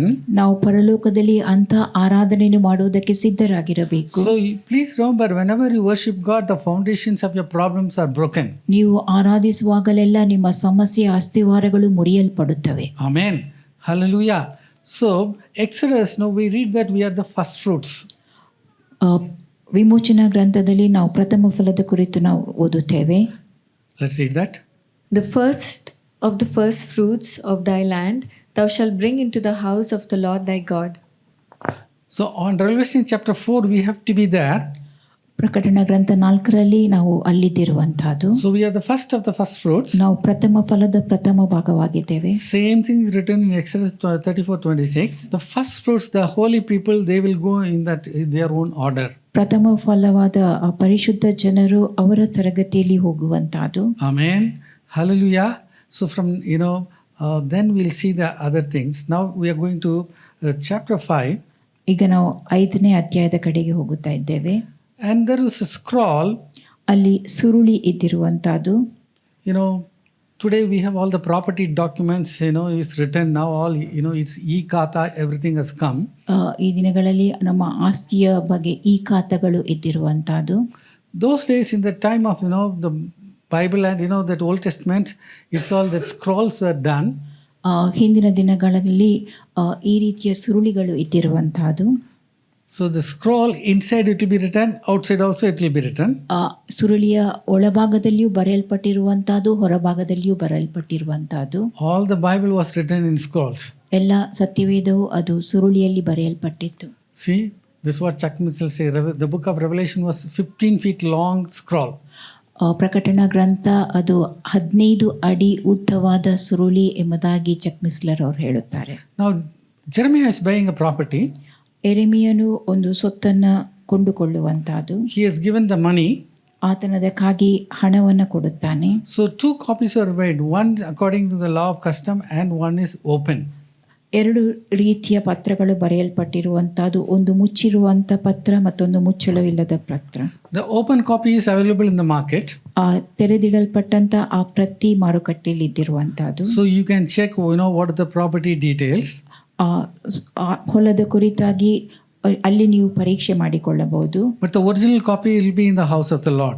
ಆದರೆ ಮೂಲ ಪ್ರತಿ ಅದು ದೇವರ ಆಲಯದಲ್ಲಿರುವಂತ. So when you finally decide, it will be open in the presence of the high priest. ಅದು ಕೊನೆಯದಾಗಿ ಮಹಾಯಾಜಕನ ಸಮ್ಮುಖದಲ್ಲಿ ತೆರೆಯಲ್ಪಡುವಂತಹದ್ದು. Who is our high priest? ನಮ್ಮ ಮಹಾಯಾಜಕನು ಯಾರಾಗಿದ್ದಾನೆ? Jesus Christ. Yesu ಕ್ರಿಸ್ತನಾಗಿದ್ದಾನೆ. Hallelujah. So he is going to open all this 7 seals. ಆತನು ಎಲ್ಲ 7 ಮುದ್ರೆಗಳನ್ನು ತೆರೆಯುತ್ತಾನೆ. Here when an angel is asking who is there to open this seals. ಆ ಮುದ್ರೆಗಳನ್ನು ತೆರೆಯುವುದಕ್ಕೆ ಯಾರು ಯೋಗ್ಯನು ಎಂಬುದಾಗಿ ದೇವದೂತನು ಪ್ರಶ್ನಿಸುವಂತಹದ್ದು. And that is time John is crying. ಆ ಸಮಯದಲ್ಲಿ ಯೋಹಾನನು He ಅಳಲಾರಂಭಿಸುತ್ತಾನೆ. thought there is nobody to open it. ಅದನ್ನು ಬಿಚ್ಚುವುದಕ್ಕೆ ಯೋಗ್ಯರು ಯಾರೂ ಇಲ್ಲ ಎಂಬುದಾಗಿ ಆತನು But ಯೋಚಿಸುವಂತಹದ್ದು. one of the elders told him, weep not, the Lion of the tribe of Judah, root of David, has, he has been authorized to open everything.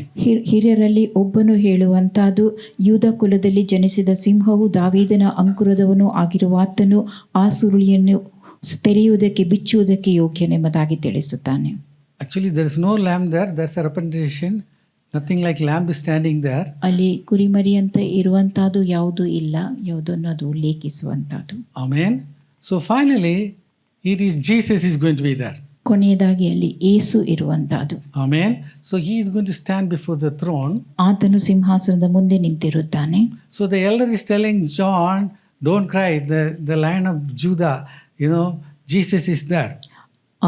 ಹಿರಿಯರಲ್ಲಿ ಒಬ್ಬನು ಯೋಹಾನನಿಗೆ ಹೇಳುವಂತಹದ್ದು, ನೀನು ಅಳಬೇಡ, ಯೂದ ಕುಲದಲ್ಲಿ ಜನಿಸಿದ ಸಿಂಹ ದಾವೀದನ ಅಂಕುರದವನು ಯೇಸು ಕ್ರಿಸ್ತನಲ್ಲಿದ್ದಾನೆ ಎಂಬುದಾಗಿ. Amen.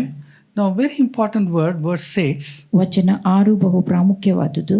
Let's read that. And I beheld, and lo, in the midst of the throne and of the 4 beasts, and in the midst of the elders, stood a lamb as it had been slain, having 7 horns and 7 eyes, which are the 7 spirits of God sent forth into all the earth. Amen. Today, if we have some infirmity, ಇಂದು ಯಾವುದೇ ಬಲಹೀನತೆಗಳು ನಮ್ಮಲ್ಲಿದ್ದಲ್ಲಿ, assume that my left hand is not there. ನನ್ನ ಎಡಕೈ ಇಲ್ಲ ಎಂಬುದಾಗಿ ಊಹಿಸಿ, On the day of rapture, it will be full. ಎತ್ತಲ್ಪಡುವ ದಿನದಂದು ಅದು ಪೂರ್ಣವಾಗಿ ಇರುತ್ತದೆ. So when you go to heaven, everything is full. ನಾವು ಪರಲೋಕಕ್ಕೆ ಹೋಗುವಂತ ಸಮಯದಲ್ಲಿ ಎಲ್ಲವೂ ಪೂರ್ಣವಾಗಿ On ಇರುತ್ತದೆ. the day of rapture, we are going to put on the glorified body. ಎತ್ತಲ್ಪಡುವ ದಿನದಂದು ಮಹಿಮೆಯುಳ್ಳ ದೇಹವನ್ನು ನಾವು ಧರಿಸಿಕೊಳ್ಳುತ್ತೇವೆ. But Jesus is standing as a lamb which had been slain. ಆದರೆ ಯೇಸು ಒಂದು ಕುರಿ ಕೊಯ್ಯಲ್ಪಟ್ಟದ್ದಾಗಿ ನಿಂತಿರುವಂತಿರುತ್ತಾನೆ. Amen. Even today, fresh blood is flowing from heaven. ಇಂದು ಕೂಡ ಆ ತಾಜಾ ರಕ್ತ ಪರಲೋಕದಿಂದ ಹರಿಯುತ್ತಾ ಇರುತ್ತದೆ. There is power in the blood of Jesus Christ. ಯೇಸು ಕ್ರಿಸ್ತನ ರಕ್ತದಲ್ಲಿ ಶಕ್ತಿ ಇದೆ. Amen. It has not dried up and vanished away. ಅದು ಒಣಗಿ ಹೋಗಿ ಕಣ್ಮರೆಯಾಗಿಲ್ಲ. The fresh blood is coming from heaven. ತಾಜಾ ರಕ್ತ ಪರಲೋಕದಿಂದ ಬರುತ್ತಿರುತ್ತದೆ. Amen. Hallelujah. So the lamb is going to open the seals. ಆ ಕುರಿಮರಿ ಸುರುಳಿಯನ್ನ ಬಿಚ್ಚುವಂತಹದ್ದು. We'll come to verse 9. That's where the important thing is there. ವಚನ 9ರಲ್ಲಿ ಮುಖ್ಯ ವಿಷಯವು ಬರೆಯಲ್ಪಟ್ಟಿದೆ. They sang a new song. ಅವರು ಹೊಸ ಹಾಡನ್ನು ಹಾಡಿದರು. The question is, who sang the new song? ಇಲ್ಲಿರುವ ಪ್ರಶ್ನೆ, ಯಾರು ಹೊಸ ಹಾಡನ್ನು ಹಾಡಿದರು? God the Father is there, Jesus is there, 24 elders, 4 living creatures, so many angels are there. Who sang the new song? ತಂದೆಯಾದ ದೇವರಿರುವಂತಹದ್ದು, ಯೇಸು ಕ್ರಿಸ್ತನಲ್ಲಿರುವಂತಹದ್ದು, 24 ಮಂದಿ ಹಿರಿಯರಿರುವಂತಹದ್ದು, 4 ಜೀವಿಗಳು ಮತ್ತು ಅನೇಕ ದೇವದೂತರುಗಳಿರುವಂತಹದ್ದು. ಆ ಹಾಡನ್ನು ಹಾಡಿದವರು ಯಾರು? Redeemed by the blood. ರಕ್ತದಿಂದ ವಿಮೋಚಿಸಲ್ಪಟ್ಟವರು. Let's read that. Revelation 5:9. ಪ್ರಕಟಣೆ 5:9 ಓದುವ. And they sung a new song, saying, Thou art worthy to take the book and to open the seals thereof, for thou wast slain, and hast redeemed us to God by thy blood out of every kindred and tongue and people and nation. 24 elders can sing the song. 24 ಹಿರಿಯರು ಕೂಡ ಹಾಡನ್ನು ಹಾಡಬಹುದು. But basically they are all Jewish fellows. ಅವರೆಲ್ಲರೂ But ಯಹೂದ್ಯರಾಗಿರುತ್ತಾರೆ. here it says every kindred, tongue, people and nation. ಇಲ್ಲಿ ವಾಕ್ಯವು ತಿಳಿಸುವಂತಹದ್ದು ಸಕಲ ಕುಲ, ಭಾಷೆ, ಪ್ರಜೆ, ಜನಾಂಗಗಳವರಿಂದ ಮನುಷ್ಯರು. So the TPT version says, because you have been slaughtered for us. ನೀನು ನಮಗೋಸ್ಕರವಾಗಿ ಕೊಯ್ಯಲ್ಪಟ್ಟಂತ ನಿಮಿತ್ತವಾಗಿ ಎಂಬುದಾಗಿ ಟಿಪಿಟಿ ಭಾಷಾಂತರ ಹೇಳುತ್ತದೆ. Your blood was the price paid to redeem us. ನಮ್ಮನ್ನು ವಿಮೋಚಿಸುವುದಕ್ಕೋಸ್ಕರವಾಗಿ ಪಾವತಿಸಲ್ಪಟ್ಟಂತ ಬೆಲೆ ನಿನ್ನ ರಕ್ತವಾಗಿರುತ್ತದೆ. You purchased us. ನೀನು ನಮ್ಮನ್ನು ಕೊಂಡುಕೊಂಡಿದ್ದೆ. So that shows very clearly the raptured church is already in heaven. ಇದು ಸ್ಪಷ್ಟವಾಗಿ ತಿಳಿಸುವಂತಹದ್ದು ಎತ್ತಲ್ಪಟ್ಟಂತ ಸಭೆ ಅದು ಪರಲೋಕದಲ್ಲಿದೆ ಎಂಬುದು. Amen. Hallelujah. So this is the church, raptured and it has gone to heaven. ಎತ್ತಲ್ಪಟ್ಟು ಸ್ವರ್ಗಕ್ಕೆ ಹೋದಂತ ಸಭೆ ಇದಾಗಿದೆ. The same people, Revelation chapter 4, chapter 5, both are the same people. ಪ್ರಕಟಣಾ ಗ್ರಂಥ 4 ಹಾಗೂ 5ನೇ ಅಧ್ಯಾಯದಲ್ಲಿ ಅದೇ ಜನರು ಇರುವಂತಹದ್ದು. Hallelujah. Now, we are going to be like, there's a prophecy. He made us kings and priests. ಆತನು ನಮ್ಮನ್ನು ರಾಜ್ಯವನ್ನಾಗಿಯೂ ಯಾಜಕರನ್ನಾಗಿಯೂ ಮಾಡಿರುತ್ತಾನೆ. Now, this is an offer, it was given to the Old Testament people. ಇದು ಹಳೆಯ ಒಡಂಬಡಿಕೆಯ ಭಕ್ತ ಜನರಿಗೆ They ನೀಡಲ್ಪಟ್ಟಂತವುಗಳಾಗಿವೆ. told Moses, you go to the mountain, we'll be at the back. ನೀನು ಬೆಟ್ಟಕ್ಕೆ ಏರಿ ಹೋಗು, ನಾವು ಹಿಂದಕ್ಕೆ ನಿಲ್ಲುತ್ತೇವೆ ಎಂಬುದಾಗಿ ಮೋಶೆಗೆ ಜನರು ಹೇಳಿದ್ದರು. So God's heart was that, he wants to make them as a kingdom of priests.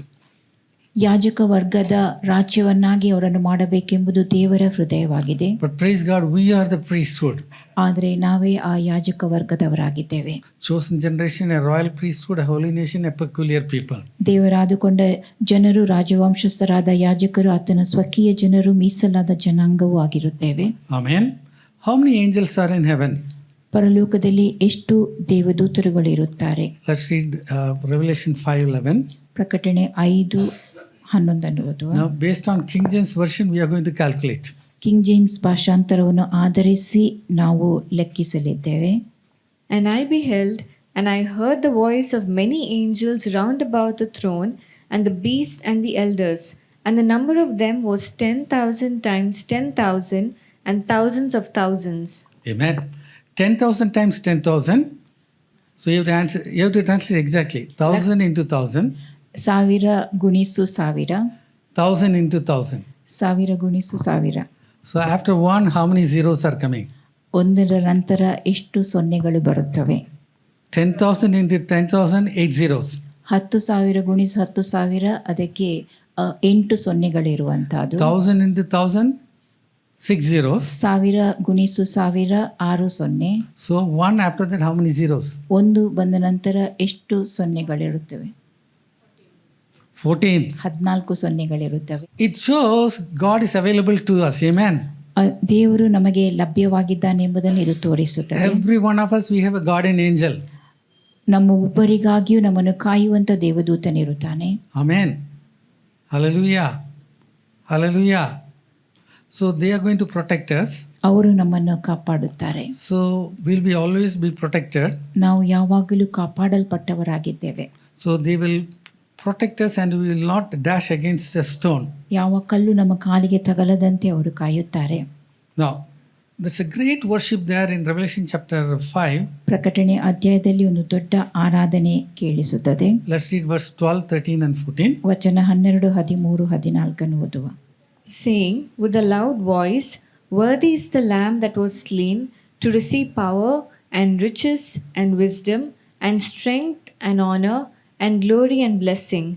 And every creature which is in heaven and on the earth and under the earth, and such as are in the sea, and all that are in them, heard I saying, Blessing and honor and glory and power be unto him that sitteth upon the throne and unto the Lamb forever and ever. Amen. So all are coming and it's a great worship there. ಎಲ್ಲರೂ ಅಲ್ಲಿರುತ್ತಾರೆ ಮತ್ತು ದೊಡ್ಡ ಆರಾಧನೆ ಅಲ್ಲಿ ನಡೆಯುತ್ತದೆ. Amen. Hallelujah. Hallelujah. So, already we know that graves are opened, according to Matthew chapter 27. ಮತ್ತಾಯ ಅಧ್ಯಾಯ 27 ಪ್ರಕಾರ ಸಮಾಧಿಗಳು ತೆರೆಯಲ್ಪಟ್ಟಿರುವಂತದನ್ನು ನಾವು After ನೋಡಿದ್ದೇವೆ. the resurrection of Jesus Christ, the Old Testament saints have gone. ಯೇಸು ಕ್ರಿಸ್ತನ ಪುನರುತ್ಥಾನದ ಬಳಿಕ ಹಳೆ ಒಡಂಬಡಿಕೆಯ ದೇವಜನರು ಹೊರಟು ಹೋಗಿರುತ್ತಾರೆ. So there's a huge crowd of people. We are all going to join together. We are going to worship the Lord. ಮಹಾ ಸಮೂಹವು ಒಟ್ಟಾಗಿ ಅಲ್ಲಿ ಕರ್ತನನ್ನ ಆರಾಧಿಸುವಂತ. So we are the first fruits, when we go, we are there in Revelation chapter 4, Revelation chapter 5. ನಾವು ಪ್ರಥಮ ಫಲವಾಗಿದ್ದೇವೆ. ನಾವು ಹೋದಾಗ ಅಲ್ಲಿ ಪ್ರಕಟಣಾ ಗ್ರಂಥ 4 ಹಾಗೂ 5ರಲ್ಲಿ ನಾವಿದ್ದಿರುವಂತದ್ದು. And when we worship, when we have a revelation of worship, it will shake all the foundations of all your problems. ನಾವು ಆರಾಧನೆಯನ್ನು ಮಾಡುವಾಗ ನಮ್ಮ ಎಲ್ಲ ಸಮಸ್ಯೆಗಳು ಅಸ್ಥಿವಾರವೇ ಅದು ಕದಲಿಸಲ್ಪಡುತ್ತದೆ, ಮುರಿಯಲ್ಪಡುತ್ತವೆ. Let's close our eyes. ನಮ್ಮ ಕಣ್ಣುಗಳನ್ನು ಮುಚ್ಚುವ. Think about all the things we have heard today. ಇಂದು ನಾವು ಕೇಳಿದಂಥ ವಿಷಯಗಳ ಕುರಿತಾಗಿ ಯೋಚಿಸಿರಿ.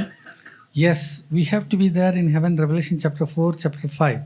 ಪ್ರಕಟಣಾ ಗ್ರಂಥ 4, 5ರಲ್ಲಿ ಬರೆದಿರುವಂಥ ಪರಲೋಕದಲ್ಲಿ ನಾವಿದ್ದಿರಬೇಕು. Jesus Christ is coming back for a glorious church without a spot or a wrinkle. ಯೇಸು ಕ್ರಿಸ್ತನು ಯಾವ ಕಳಂಕ ಯಾವ ಸುಕ್ಕು ಇಲ್ಲದ ಮಹಿಮೆಯುಳ್ಳ ಸಭೆಗೆ ಹಿಂತಿರುಗಿ ಬರಲಿದ್ದಾನೆ. We can be holy. ನಾವು ಪರಿಶುದ್ಧರಾಗಿರಬೇಕು. We are the temple of the Holy Spirit. ನೀವು ಪವಿತ್ರಾತ್ಮನ ಆಲಯವಾಗಿದ್ದೀರಿ. Even though there are so many temptations, ಅನೇಕ ಶೋಧನೆಗಳು ಇದ್ದಾಗ್ಯೂ the overcomer Jesus is with us. ಜಯಶಾಲಿಯಾದ ಯೇಸು ನಮ್ಮೊಂದಿಗೆ ಇದ್ದಾನೆ. He is the God of resurrection. ಆತನು ಪುನರುತ್ಥಾನದ ದೇವರಾಗಿದ್ದಾನೆ.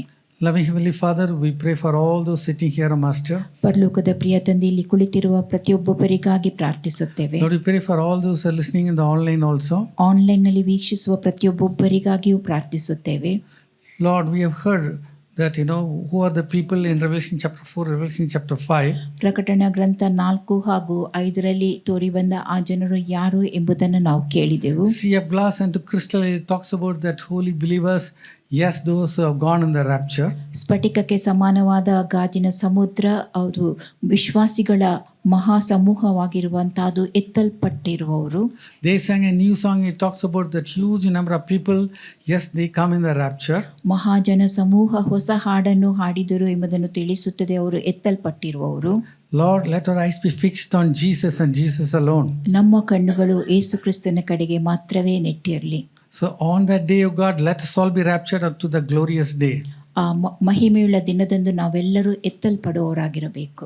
And also, Lord, we see from the worship, yes, it is crushing all the foundations of our problems. ನಡೆಯುವ ಆರಾಧನೆ ಅದು ನಮ್ಮೆಲ್ಲ ಸಮಸ್ಯೆಗಳ ಅಸ್ತಿವಾರವನ್ನೇ ಮುರಿಯುವಂತಹದ್ದು, ಕದಲಿಸುವಂತ. If any of them are going through any problems, Lord, let them understand that, O God, worship has a great revelation. Yes, through the worship, the foundations of all the problems can be crushed. ಯಾರಾದರೂ ಸಮಸ್ಯೆಗಳ ಮೂಲಕವಾಗಿ ಹಾದು ಹೋಗುತ್ತಿದ್ದಲ್ಲಿ ಅವರು ಆರಾಧನೆಯಲ್ಲಿ ದೊಡ್ಡ ಪ್ರಕಟಣೆ ಇರುತ್ತದೆ. ಅಸ್ತಿವಾರವು ಅದರಲ್ಲಿ ಕದಲಿಸಲ್ಪಡುತ್ತದೆ ಎಂಬುದನ್ನು ತಿಳಿದುಕೊಳ್ಳುವಂತವರಾಗಲಿ. Lord, we give you all the glory, honor, everything. ಘನಮಾನವೆಲ್ಲವನ್ನು ನಾವು ನಿನಗೆ ಸಲ್ಲಿಸುತ್ತೇವೆ. In the wonderful name of Jesus we pray. ಯೇಸುವಿನ ಅದ್ಭುತವಾದ ನಾಮದಲ್ಲಿ ನಾವು ಪ್ರಾರ್ಥಿಸುತ್ತೇವೆ. Amen. Amen. I found a new way of living. I found a new life divine. I found the fruit of the Spirit by abiding in the vine. Abiding in the vine, abiding in the vine. Love, joy, and peace, He has made them mine. I found prosperity, power, and victory, abiding in the vine. I found a new way of living. I found a new life divine. I found the fruit of the Spirit by abiding in the vine. Abiding in the vine, abiding in the vine. Love, joy, and peace, He has made them mine. I found prosperity, power, and victory, abiding in the vine. Abiding in the vine. All right, we have the closing prayer. Precious Heavenly Father, Lord God, we bless and thank you. You're here in our midst. You've been with us all through, O Lord God. And we are so grateful, O Lord God. You say we are yours. You are our God, O Lord God. And you never leave us, never forsake us, O Lord God. You uphold us with your righteous right hand, O Lord God. Thank you, Lord God, for bringing us through the past week. And Lord, again today, O Lord God, you've encouraged us with your word, O Lord God. Father, we pray, O Lord, what we have learned from you, we will take it forward, O Lord God. And Lord, live a life that exemplifies Christ, the sweet aroma of Christ, O Lord, wherever we are, Father. Lord God, we pray, O Lord God, also for the week ahead, we commit it into your hands, our interactions with our family, friends, people around us, Lord God. May they see Christ in us, O Lord God. Thank you, Father, for all your grace and mercy. Lead us by your Spirit. In the name of Jesus Christ, I pray. Amen. Amen. Amen. Now unto Him who is able to keep us from falling, our Lord Jesus Christ, who is the coming King, the love of the Father, the fellowship of the Holy Spirit, be with us now and forevermore. Amen. Amen. Hallelujah. Hallelujah. Hallelujah. God bless you all. Amen. Be blessed.